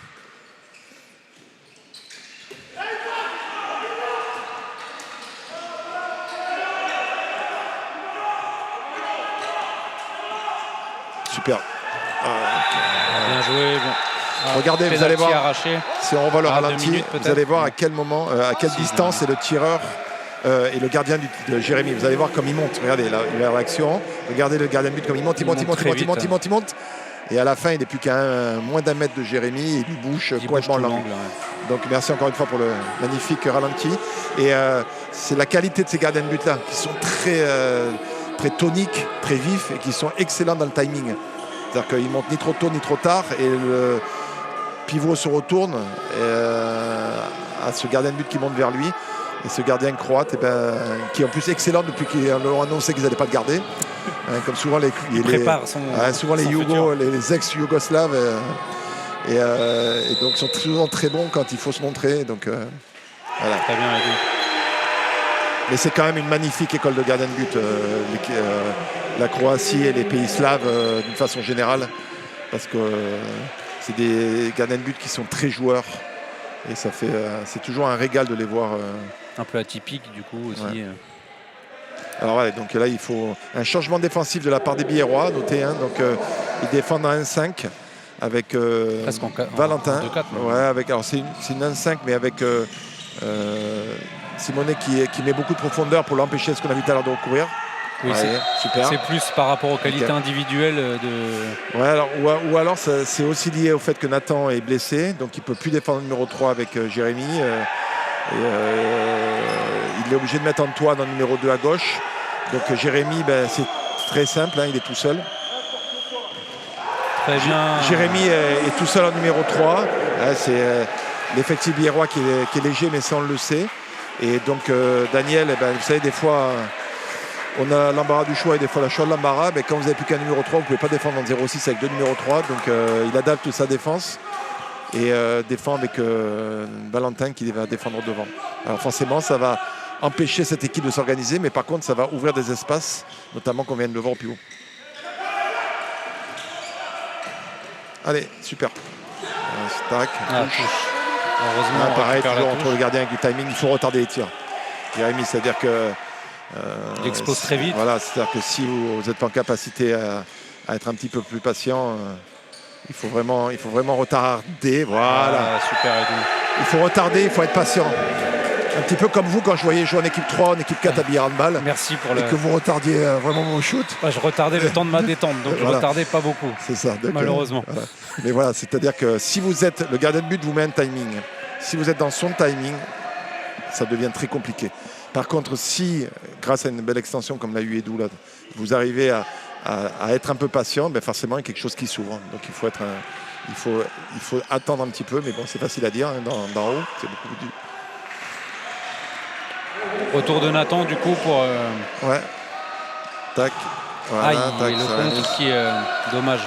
Alors voilà, donc si c'est le retour de Nathan, ça veut dire que c'est d'abord une bonne nouvelle. Aussi, et Antoine, c'est-à-dire que Nathan est présent, et ça veut dire que vraisemblablement Valentin n'avait pas eu le temps de changer, donc c'était pas un choix stratégique qui a marché, mais plus le jeu de transition qui a forcé du coup et pour discuter de temps en temps avec notre ami Daniel, comme c'est trop tard pour nos amis de Cherbourg d'entendre, c'est sûr qu'il a cette stratégie si à un moment ou à un autre sa nécessité elle a été travaillée.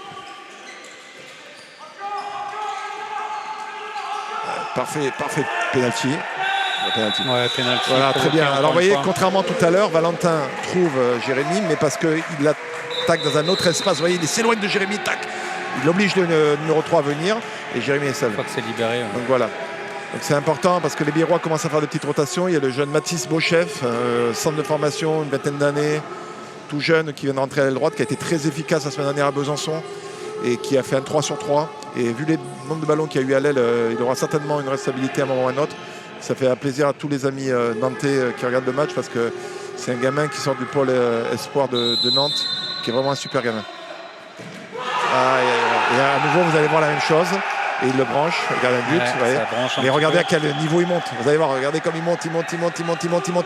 Timing, parade. Et derrière, je branche. Vraiment, c'est pas autorisé. À Edou de ne pas tomber dans le piège.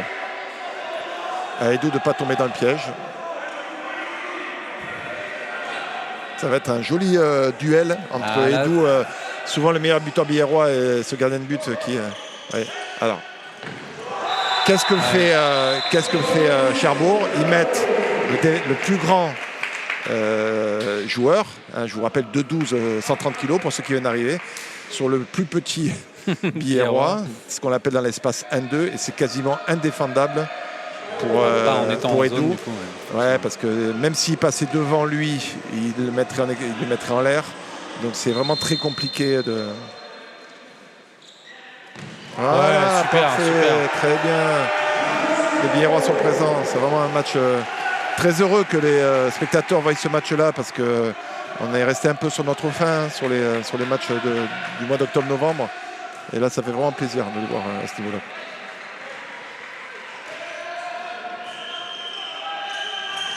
Ah ouais, donc il faut une autre option, c'est-à-dire que comme il continue à mettre ce grand pivot dans l'espace 1-2, vous allez voir Edou va sortir très haut sur le 33 et c'est Nathan qui va s'occuper du pivot. Tac. Il va essayer de mettre de la profondeur. Et Edou, voilà, Edou sort et c'est Nathan qui est un petit peu plus grand. Enfin, je vous rassure qu'il fait un 95, Nathan, hein, mais bien sûr fait petit. Tout le monde est petit face à 2,12 m. Moi le premier. Bon, belle récupération encore du coup, enfin poteau. Ouais, mais c'est parce que les Biérois le touchent, vous voyez, Jérémy exactement, touche. ça défend. Et voilà, vous savez la relation entre un gardien de but et un contre. La défense a confiance dans le gardien qui a confiance dans la défense. Et puis, oui, que ce soit des poteaux rentrants, c'est des poteaux sortants et ainsi de suite. Donc, c'est la magie du handball. Allez, retrouver de la patience. Voir notre ami Edou. Allez, très bien, Corentin. Penalty, défense en zone encore. Alors, les arbitres sont... ils sont cohérents, écoutez, hein, ils ont mis la barre à un niveau, regardez, tac. C'est juste. C'est très juste. Mais les arbitres, si vous voulez, ils mettent des curseurs. Et ils placent, ils expliquent aux équipes, en sifflant, voilà, ce qu'on autorise, ce qu'on n'autorise pas. Là, c'est peut-être pas pour un défense en zone, mais c'est pour le déplacement. Tout à l'heure, vous l'aviez noté. Oui, il était just voilà. et maintenant... Il est en déplacement, hein, le mec prend la... Alors là, Jérémy, avec notre ami croate, Jérémy manque d'humour, l'autre le branche. Jérémy en général dans ces cas-là manque d'humour, mais bon. Mais à présent, écoutez, c'est. Alors c'est pas. Je me suis trompé. Non, c'est pas le croate. C'est notre ami israélien. C'est Dan Tepper, c'est ça. Et on se retrouve dans la même situation. On a laissé courir Chérubin Tabangué et qui marque parce que dès qu'on lui donne un petit peu d'espace pour pouvoir s'organiser au niveau moteur, et il nous met en difficulté. C'est dommage, mais bon, les gardiens étaient bons. Alors, le handball, quand Joris fait des arrêts, on dit qu'il est excellent, et quand le gardien adverse fait des arrêts, on dit que les tireurs sont pas bons. Mais bon, donc la vérité est sûrement entre les deux. Voilà, mais bon, les Biérois font rentrer Louis sur le poste arrière droit. Ouais, super, bien joué. Frédéric Beauregard, c'est pas volontaire, c'est le jeu. Super. Et alors Frédéric Beauregard, j'espère pour lui qu'il ne s'est pas blessé. Jérémy lui marche dessus, mais Jérémy est quand même au jeu. Beauregard, c'est quelqu'un qu'on a souvent joué. Je me rappelle notamment d'un 15-15 contre Aurillac. Souvent joué quand il était à Aurillac. Hein. Après, il a joué en D1. Il s'est baladé un petit peu dans pas mal d'endroits. Il a joué à Cesson l'année dernière en D1 et à 37 ans s'est reconverti sur un poste de gardien de but. Il est allé faire le mondial Le gardien de but, non. Pardon, le défenseur. Le défenseur. Et il est allé faire le handball, le mondial avec l'équipe de la notre, République. de notre ami Kangé Béni, de notre ami Exactement. Adama Oudraogo. Des anciens Biarrois. Ouais, exactement, et vient de faire le mondial. Donc, ouais. Voilà. Ouais, il court, on le laisse courir. Ah, il faut qu'on retrouve de la lucidité. Là. Il a marqué 3 buts, mais à chaque fois qu'il marque des buts, c'est parce qu'il peut faire ses 3 pas. Regardez, tac, je cours, 1, 2, 3, je cours, voilà. Et là, il devient inarrêtable. Donc il faut absolument retrouver ce qu'on a vu tout à l'heure, remettre de la profondeur. Et Daniel fait le pari de jouer à 7, d'accord, comme Nathan n'est pas laissé, donc il n'y a pas de gardien. Hein, donc il va falloir être plus patient que jamais. Vous allez voir, ils vont enclencher quelque chose et un joueur va sortir, ce qui va favoriser. Donc il ne faut pas aller à l'engagement, il ne faut pas aller à la percussion tant qu'il n'y a pas un joueur qui sort. Là, demain, regardez, c'est Valentin qui sort. Alors une mauvaise relation. Alors à noter que le flanc droit biérois, là, donc, je pense qu'à eux deux, ils n'ont pas 40 ans, hein, parce que c'est donc Mathis Beauchef et Louis Tonolec, là, les deux gamins du centre de formation, cher à notre ami Manuel Eto'o, heureux papa depuis le mois de décembre, et Rumien Miyakov. Et ça fait plaisir de voir ces deux gamins sur le flanc droit de l'équipe biéroise. Temps mort de Fred Bougeant, qui va sûrement recadrer au niveau de l'attaque, mais aussi qui va aussi leur donner des informations et sûrement reclarifier des choses sur la défense à 6 contre 7. Donc sur l'action précédente, les Biérois ont attaqué à 7. Donc il va vraisemblablement repréciser certaines choses sur l'attitude défensive, donner aussi un peu de temps à notre ami Frédéric Beauregard pour récupérer. Voilà. À noter qu'il restera un temps mort pour Cherbourg, alors que Daniel a 2 temps morts encore dans la poche. Et donc, il peut y avoir encore de la stratégie. Il reste un quart d'heure du coup à jouer. On est à 45 minutes. Donc un quart d'heure, moins 1. Bah, c'était un scénario, un des scénarios possibles, c'est-à-dire de s'accrocher jusqu'au bout et d'essayer de gratter la victoire si elle se présentait. Ouais. Bah, on est encore dans le coup pour l'instant. Voilà. Et là, qui a vraiment leur 7 majeur, Cherbourg, hein, avec William Mandemer, Shaiban Tabengue, le demi-centre danois, l'arrière droit norvégien, l'arrière droit norvégien, le pivot danois et notre ami Nkonda à l'aile droite. Donc vraiment le Cherbourg là, à bord de ce dernier quart d'heure avec son 7 majeur, qui est plus frais bien évidemment que les joueurs de billard.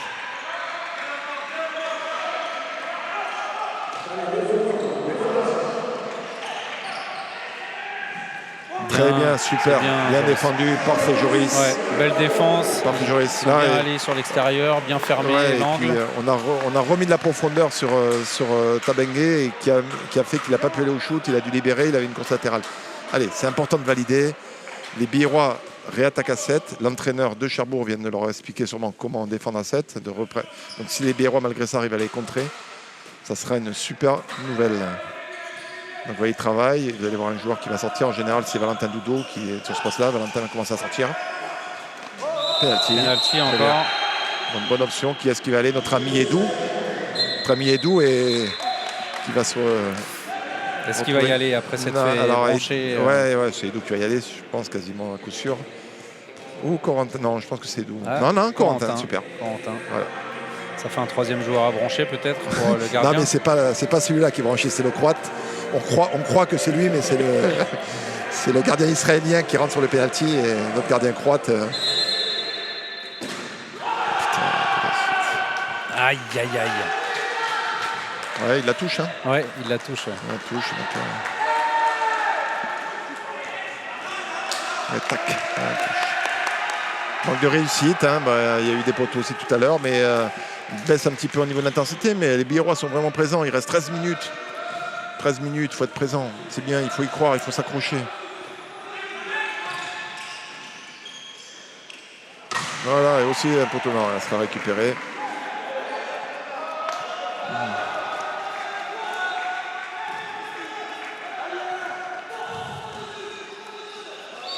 Voilà, très bien, marché. Très bien. Marché. Très bien.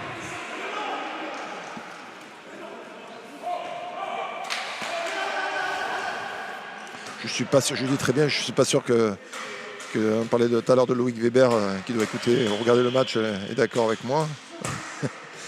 Mais écoutez, hein, c'est toujours, ils en ont sifflé un aussi tout à l'heure sur Valentin, je crois.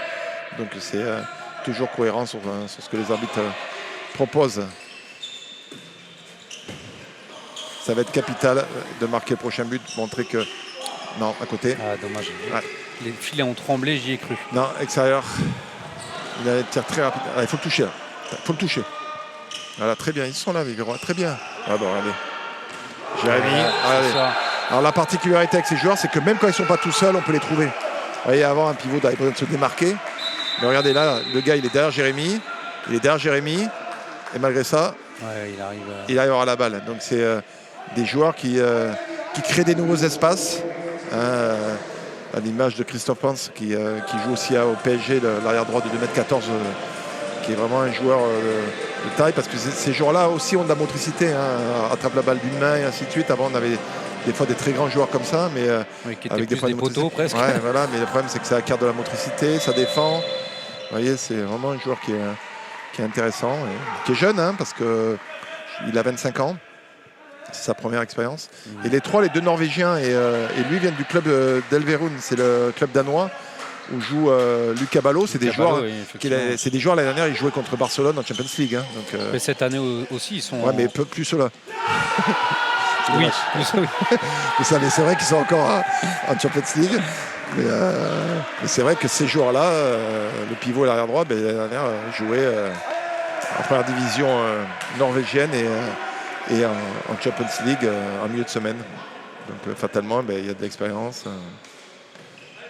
C'est dommage. L'échec à elle.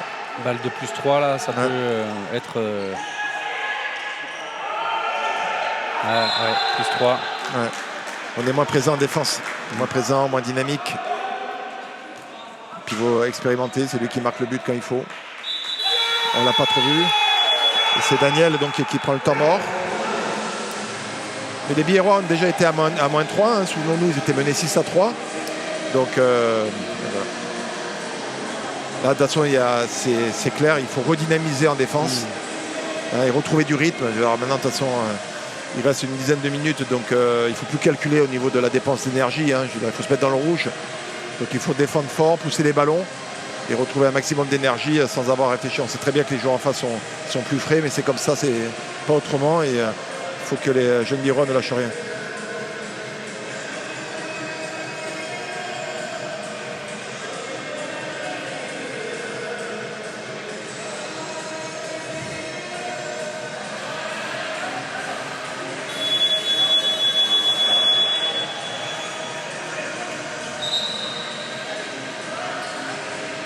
Allez. Bon, bien évidemment, la première action va être décisive. Ouais. 10 minutes et 3 buts de retard. Ouais. Important de mettre celle-là pour rester encore à -2 et pouvoir y croire sur les 10 dernières minutes. Cherbourg qui en tant que 4e meilleure attaque du championnat, mais 28 buts, plus de 28 buts. Donc là, franchement, les Biérois, ils font un très beau match. Ouais, ça m'étonnerait qu'ils mettent 9 buts faut espérer. en 10 en 10 minutes. Du coup, c'est sûr que non, parce que les Biérois sont vraiment bien dans leur projet. Là, il faut qu'ils retrouvent l'efficacité offensive qui leur donnera confiance. Voilà, allez. Voilà, super. Voilà, on revient sur une action où on a travaillé longtemps, Jérémy. Travaillé longtemps. Il faut noter aussi le retour de Monjon et Simone Monjon. Et donc voilà, travailler longtemps. C'est moins facile pour les gardiens de but parce qu'ils sont plus en face de leur contre. Et donc il y a le changement de dispositif. Alors on reverra à nouveau si c'est un choix ou pas. Mais j'ai l'impression que c'est un choix de la part de Daniel. Oui, ça a l'air parce qu'il y a eu le changement effectué par Cherbourg et pendant ce temps-là, Biard n'a pas bougé. Donc le but de Valentin, ça va être de faire reculer ce demi-centre et d'obliger les autres à jouer. On retrouve le jeune Van Egg donc, sur le poste arrière droit. Vous allez voir, alors, le danger sur un 5 homme à homme, c'est qu'il va y avoir plus d'espace. Et donc ce jeune joueur, Lucas Van Egg, qui est droitier à droite, aime beaucoup le débordement. Et il va avoir de l'espace. Donc vous êtes sûr que le demi-centre va ouvrir pour lui, vous voyez. Et là, il va lui offrir de l'espace. Tac, ça va revenir. Voilà, il faut aller. Tac, très bien, voilà. Vraiment pas. Ouais. Mais c'est pas grave, allez, faut pas baisser la tête, Jérémy. Allez. Faut pas baisser la tête, les garçons. Il reste 9 minutes. C'est 3 tirs contrés de Tamangué, et puis à chaque fois où ça rentre, où c'est touché, ça rentre, et puis là un peu de réussite, mais c'est comme ça, ça fait partie du jeu. Allez, ça va venir pour eux.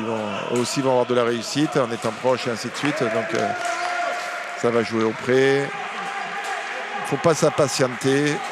Il faut travailler, retrouver une situation de shoot ouverte et il y aura but derrière sans problème. Voilà, soyez patients. Allez, de la patience, du replacement. D'accord. Jérémy, allez, tourne. C'est en zone, c'est bien. Bon, les arbitres ont clairement, mais c'est cohérent des deux côtés, voilà, les arbitres ont clairement réglé le problème des deux côtés. Ça énerve Jérémy, c'est très bien. On disait attention, l'arbitre passe, Frédéric passe en zone avant. Et ceinture, c'est une action manifeste de but. Ouais. Donc voilà. Donc c'est pas contestable. C'est Edou qui va y aller. Rappelons-nous que ce gardien israélien vient de sortir les 2 derniers pénaltys tirés par les Biérois, par Corentin et Jérémy. Donc c'est notre Rémi et Edou tout à l'heure. Voilà. Après 3 échecs consécutifs au pénalty, les Biérois reviennent. Écoutez, 18-20, il reste 8 minutes. Je pense que tout le monde aurait signé pour ça. Ouais. Jérémy dans l'autre sens, j'aurais signé dans l'autre sens. Jérémy est un peu énervé, donc c'est parfait. Billard a clairement fait le choix de défendre un 5 homme à homme. Regardez, parce que voilà, et ça, sur le poste arrière droit, ça va être capital. Louis, je rappelle qu'il a 20 ans, qui a vraiment un poste très important. C'est génial. Là, il y a la responsabilité sur un. Super. Super. Allez, il faut la pousser. Allez, faut plus calculer. Faut y aller. Allez, il faut percuter. Allez. Voilà, très bien, ça. Super, les gars. Voilà, remise en jeu, mauvaise remise en jeu. Tac. Voilà, dans le match, les Biérois. Voilà. Dans le match, le changement de défensif a été vraiment un porteur. Loris vient de faire encore un très bel arrêt, vraiment solide. Sur un match entier, c'est très compliqué. Et voilà, donc tenir cette défense, empêcher notre ami Chérubin de courir. Ouais, c'est vraiment une A5 comme homme. Vous voyez les espaces qu'il y a. Ils mettent le pivot externe pour pouvoir courir. Ce qui est très rare. On peut aussi le noter que c'est vraiment très rare. Voilà, échec parfait. Très bien. C'est parfait, il faut la pousser. Voilà, ça fait n'importe quoi. Tac. Ouais, et on se la garde maintenant, on travaille. Voilà, maintenant Valentin va calmer tout le monde. Et c'est une balle d'égalisation à 7 minutes de la fin. Exactement. Et Daniel remet de l'expérience. C'est notre ami Lucas Lefebvre qui avait été très bon en début de match, rappelez-vous, sur l'aile droite. Et qui est en plus un gros défenseur. Donc c'est Lucas qui rentre. Allez.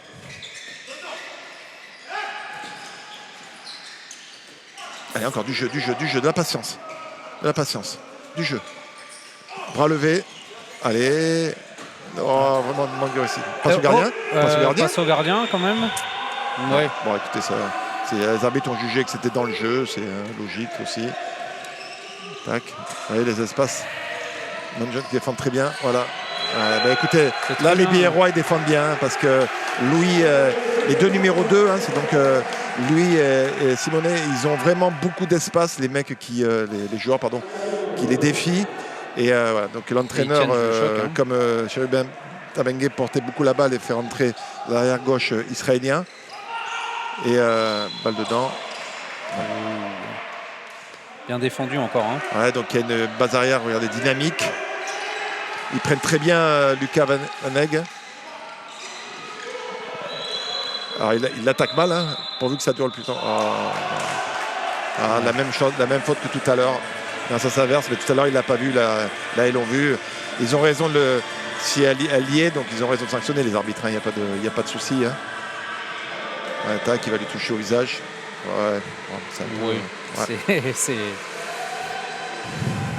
C'est un peu haut, c'est au cou. Écoutez, il y a eu des sanctions aussi de l'autre côté, donc ça fait partie du jeu. Je trouve que les arbitres restent cohérents. Alors là, ça va être bien évidemment beaucoup plus difficile, parce que les Biérois sont un de moins. Il reste 5 minutes, il faut tenir sur ce... Là. Ah, très bien, super défensif. Bien. On retrouve les sorties inversées. Très bien, super. Super, il manque beaucoup d'engagement. Ça joue pas, hein, ça joue pas Et beaucoup. puis il touche. Encore, voilà. Beau tir. Joris qui est vraiment sur le bras et tout ça. Joris aussi fait un bel arrêt. Il y va. Il a vraiment la parade qui est adaptée. Il a la parade qui est adaptée. Voilà. Donc là, les Biérois vont sortir leur gardien de but. Donc les Biérois sont menés de 2 buts. Il reste 5 minutes. Et il y a donc plus de gardien de but dans la cage biéroise.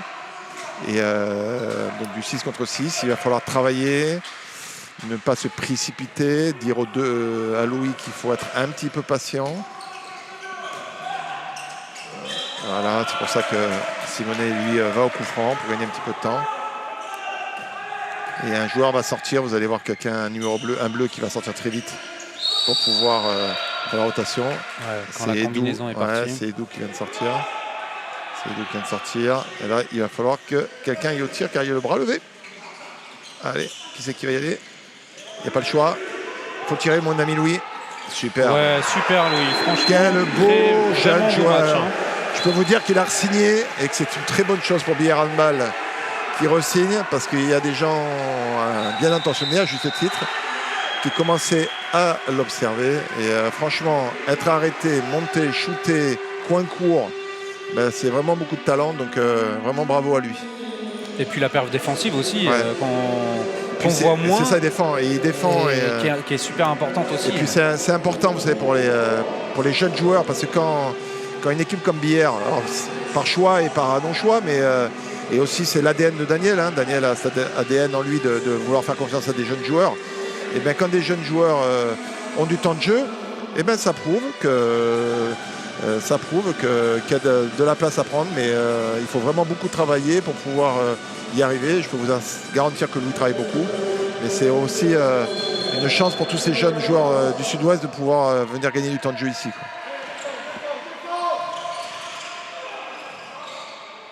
Voilà. Là, il y a forcément les espaces. Ouais, on retrouve, il y en a de moins. Alors, dans 10 secondes, on va être égalité numérique. Hein, dans 10 secondes. Donc, c'est normal que Nathan soit en retard, bien évidemment, parce que tu es un de moins. Et donc, voilà. Donc, on est à 7 contre 7. 7 contre 7. Le gardien de but est reparti. Là, Nathan sort pour laisser la place à Jérémy. Là, c'est un combat pour les joueurs expérimentés. Donc, Jérémy rentre. 3 minutes, 2 buts d'écart, c'est tout à fait possible. C'est un peu précipité. Ouais. C'est dommage. Ça manque un peu de lucidité, mais c'est pas grave. Allez, c'est pas grave. Il ne faut pas lâcher. Exactement. Les Biérois restent en 5 hommes à hommes. Donc, il faut que tu mettes de la profondeur sur l'arrière gauche. Alors, ils ont mis Vanek arrière gauche. Je peux vous dire que lui, il va aller au 1 contre 1. Ça, c'est une certitude. Regardez, il aura la balle. Je peux vous garantir qu'il va y aller. Voilà, ça, c'est sûr. Tac, encore. Tac, il met vraiment en difficulté l'équipe. Voilà. Dommage. Et ce demi-centre qui a surtout fait jouer son équipe, mais qu'on n'a pas vu scorer pendant la majorité du match, a marqué un but très important tout à l'heure sur la droite. Et c'est lui qui prend le shoot. Donc voilà, c'est ça les joueurs expérimentés. Hein. Qui prennent leurs responsabilités. Exactement. Ils craignent Akon qui a 26 ans, hein, mais qui fait 100 kg, 103 kg. Ouais, donc c'est quand même... qui n'est pas prolongé aussi, je crois, par Cherbourg. Ah, je sais pas. Je sais pas s'il n'est pas prolongé ou si c'est lui qui part, mais... J'espère que sa famille n'écoute pas, ou son agent n'écoute pas la retransmission. Si je l'ai lu, c'est que je l'ai lu que c'était officiel. Sinon, je le dirais pas. Okay. J'ai pas de contact particulier avec ni sa famille, ni... C'est ça, non, je sais pas. Je sais qu'il y a les 2 gardiens donc, qui n'ont pas été prolongés. Donc voilà, donc un temps mort capital, hein, c'est Daniel. Donc je pense que Daniel va leur le dernier temps mort, dire de prendre les risques possibles et imaginables. Écoutez, ça paraît très compliqué bien évidemment, mais écoutez, c'est toujours possible. Et plus que tout, les Biérois méritent de bien finir le match avec beaucoup d'engagement et d'envie. Donc ça serait super. Donc il reste 2 minutes 10. Donc si on marque rapidement, il y aura 2 buts pour 2 minutes. Donc il faut d'abord marquer. Voilà. Un Yago, la sortie de Jérémy en poste. Ils amènent Simone là. Il va recroiser son renversement pour pouvoir amener la balle et peut-être trouver un décalage avec Edou. Super, allez, tac. Ouais. Bien défendu. Mettre du jeu, les Biérois, c'est un peu latéral. Voilà, Jérémy. Allez, c'est pour toi, mon grand. Ouais. Et on retrouve la sortie alors, du gardien qui a remis beaucoup de profondeur. Hein. Si dans le but, on peut mettre de la profondeur. Il y a les déplacements latéraux et les déplacements en profondeur. Et qui encore s'est retrouvé très, très proche de Jérémy au moment d'impact. Ouais, super. Ouais, bien belle défense. Le handball, vous voyez, Valentin avec ses 80 kg tout mouillés va défendre sur la Borout qui fait 97 kg. Elle a manqué de réussite. On a manqué de réussite sur cette seconde mi-temps. On en a eu un petit peu plus en première. On a manqué, mais c'est aussi parce que les Biérois sont en train de puiser depuis un petit moment physiquement. Oui, on voit les visages qui sont marqués aussi. Voilà. Mais ils auront tenté, franchement, ils ont tenté. Ils peuvent être fiers de ce qu'il y a la semaine prochaine. Il y a un match capital à Sarrebourg. Et donc vraiment, ça doit les mettre en confiance. L'ami de Fred Bougeant qui souhaite faire durer un petit peu le match.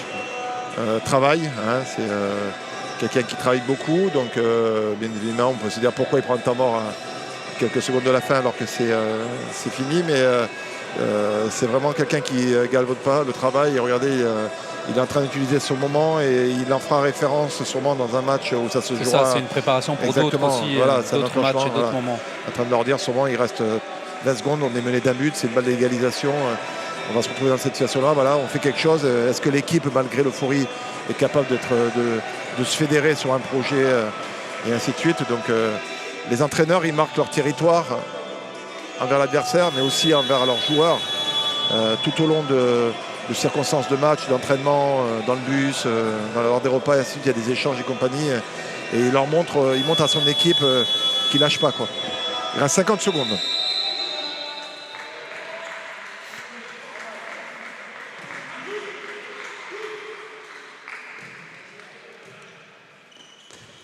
Allez, ça serait bien que les petits Biérois reviennent à 2 buts, ça serait mérité quand même.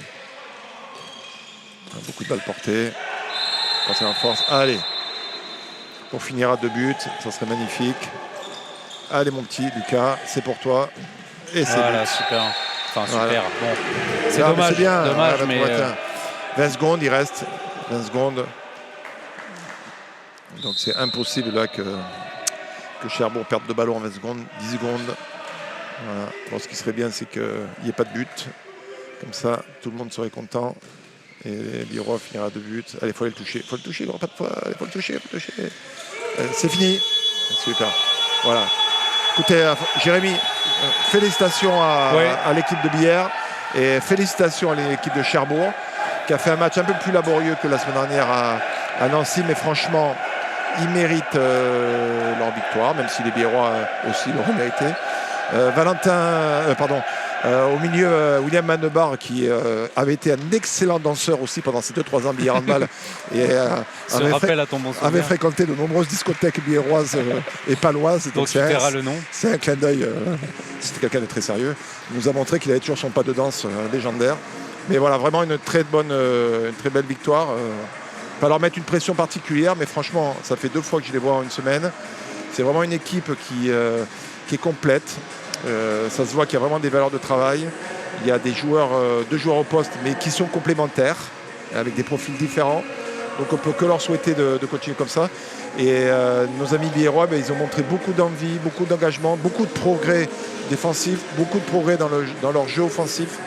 Donc espérons aussi que ça va les lancer sur un mois de février qui va être très important parce qu'ils vont à Sarrebourg la semaine prochaine et ils reçoivent Angers dans 15 jours, un match qui sera télévisé aussi sur la chaîne Noah. Et voilà, donc c'est vraiment 2 matchs vraiment les 2 prochains matchs de Billère handball vont être déterminants. Donc voilà, merci pour ce spectacle aux 2 équipes. Ouais, merci pour ce beau match, effectivement. Alors je pense ou j'espère qu'on essaiera d'avoir 1 ou 2 joueurs qui montraient nous rejoindre. Voilà, je peux vous assurer, discuter avec l'entraîneur de Cherbourg, donc ils prennent le bus dès que le match, dès qu'ils seront duchés, donc ça va ressembler à des paniers repas dans le bus. Et là, vous partez pour à peu près 14 heures de bus. Oui, quoi. c'est ça. Hein. C'est ça. Alors voilà, la neige. Hein, Ils arrivent dimanche soir. Voilà. Donc là, c'est Pour réattaquer le la quant à semaine. quand vous êtes à Sarrebourg, quand vous êtes arrivé à Rennes, ou dans ces trucs-là, il y a encore 400-500 bornes. Hein, donc, et on a le plaisir de retrouver Valentin qui a la gentillesse de venir nous rejoindre. Alors aussi, on précise à tout le monde que Jérémy et moi n'avons pas de masque parce qu'il y a entre nous deux un plexiglas et on va pouvoir poser une question à notre ami Valentin. Valentin, forcément déçu, hein, mais de notre analyse vue d'en haut, Charbois a tout au long de son match fait de nombreuses rotations. Au quart d'heure de jeu, ils ont changé tous les joueurs et ainsi de suite. Et donc ils ont cuit à petit feu. Mais malgré ça, je disais que je trouvais que c'était vraiment d'abord un très beau match parce que vous avez vraiment été très présents. Premièrement. Deuxièmement, on a trouvé vraiment de progrès dans de nombreux domaines, à la fois dans l'engagement, à la fois dans ce que vous apprenez facilement et dans la patience qu'il y a eu en attaque avec des situations qui ont été ouvertes. Donc voilà, quelles sont tes impressions, toi qui étais sur le terrain? Les impressions déjà, c'est qu'on va être bien fatigué ce soir. Premièrement, ils ont mis beaucoup de rythme. On a fait un très bon début de match, nous. On a mis nos tirs. Et derrière, on a un petit passage à vide qui, je pense, nous fait mal parce qu'après, on doit cravacher un peu derrière le score en première mi-temps à un moment donné. On dépense beaucoup d'énergie. La chance qu'on avait, c'est qu'ils ont perdu pas mal de ballons en première mi-temps.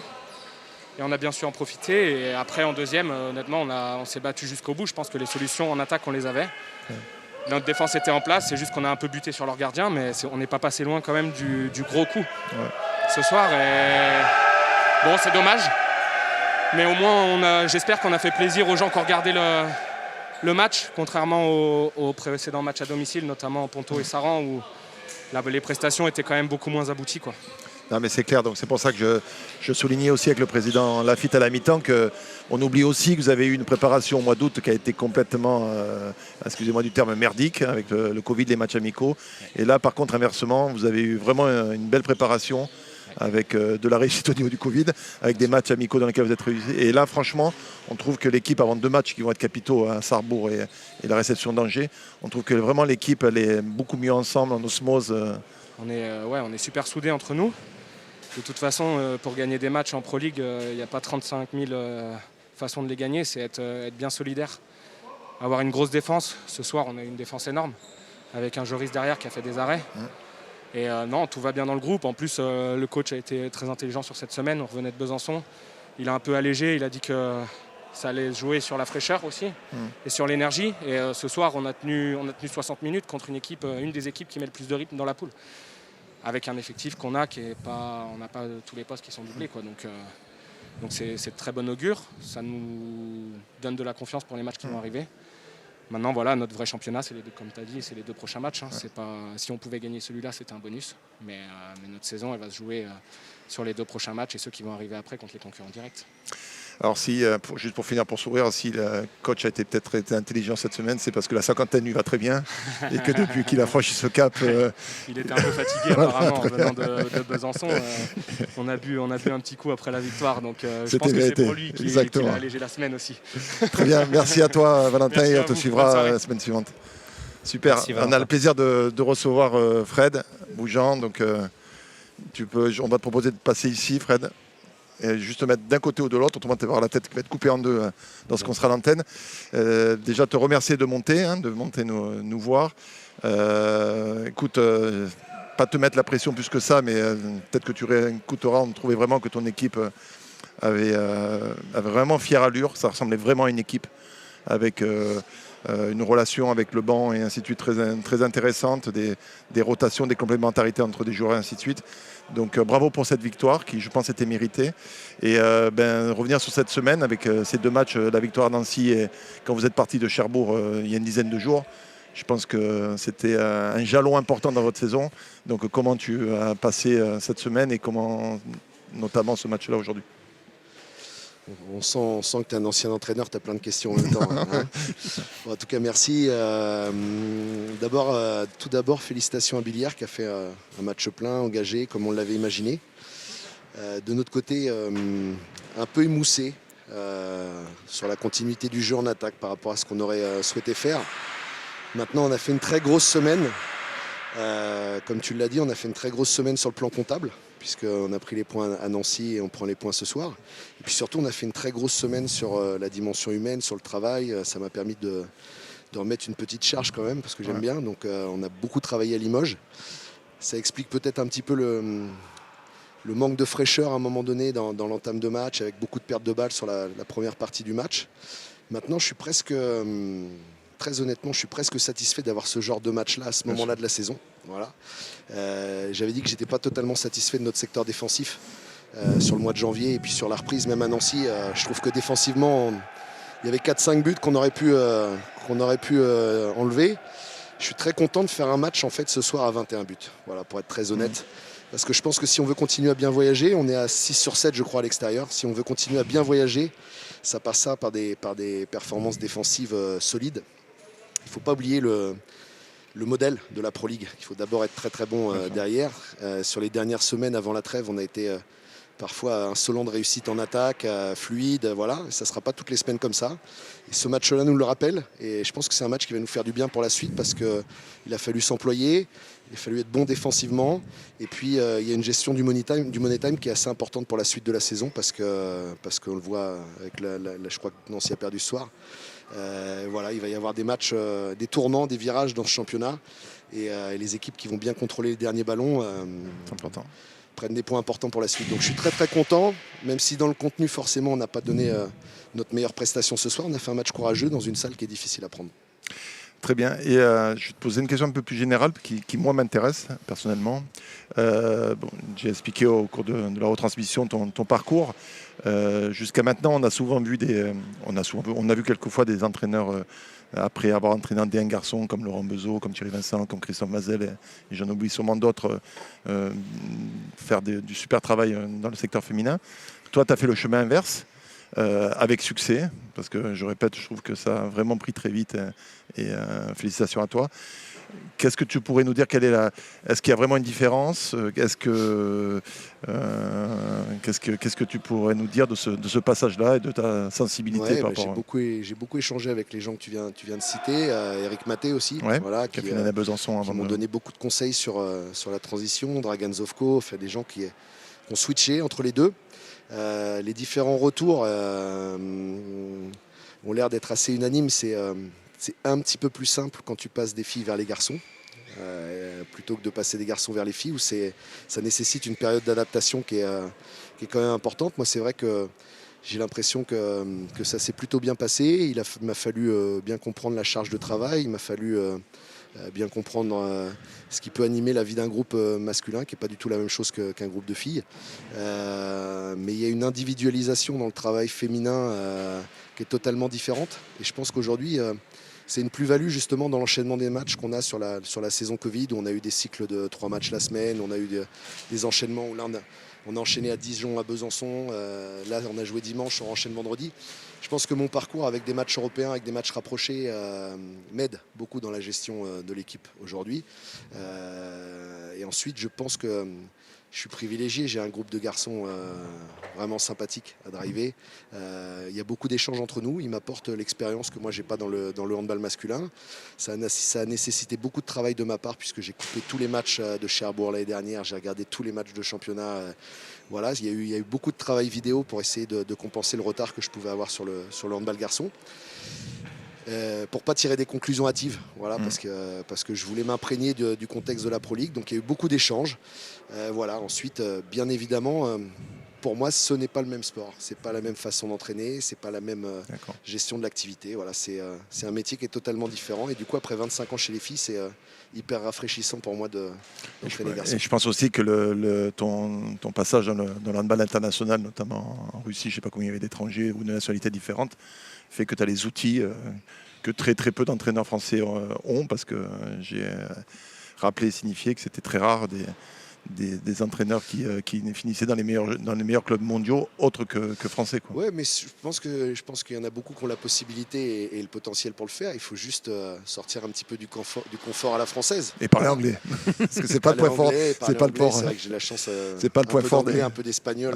Voilà, j'arrive à me débrouiller. Mais tu as raison, c'est le fait d'avoir navigué un peu, ça donne Ça donne de la confiance pour pouvoir switcher comme ça des filles vers les garçons. Et voilà, on va essayer d'aller au bout. Ok. Ben écoute, te remercier. 12h, 14h de bus. Je sais pas. Faut pas compter. Bon courage.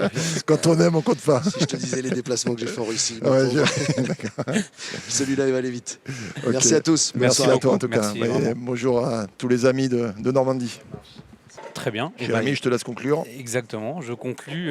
J'aurais aimé conclure autrement, mais effectivement, on assiste à un très beau match avec une équipe biarroise qui s'est vraiment battue jusqu'au bout, qui a échoué à peu de buts, à 23-21, mais voilà, ça va servir pour le déplacement de la semaine prochaine à Sarrebourg.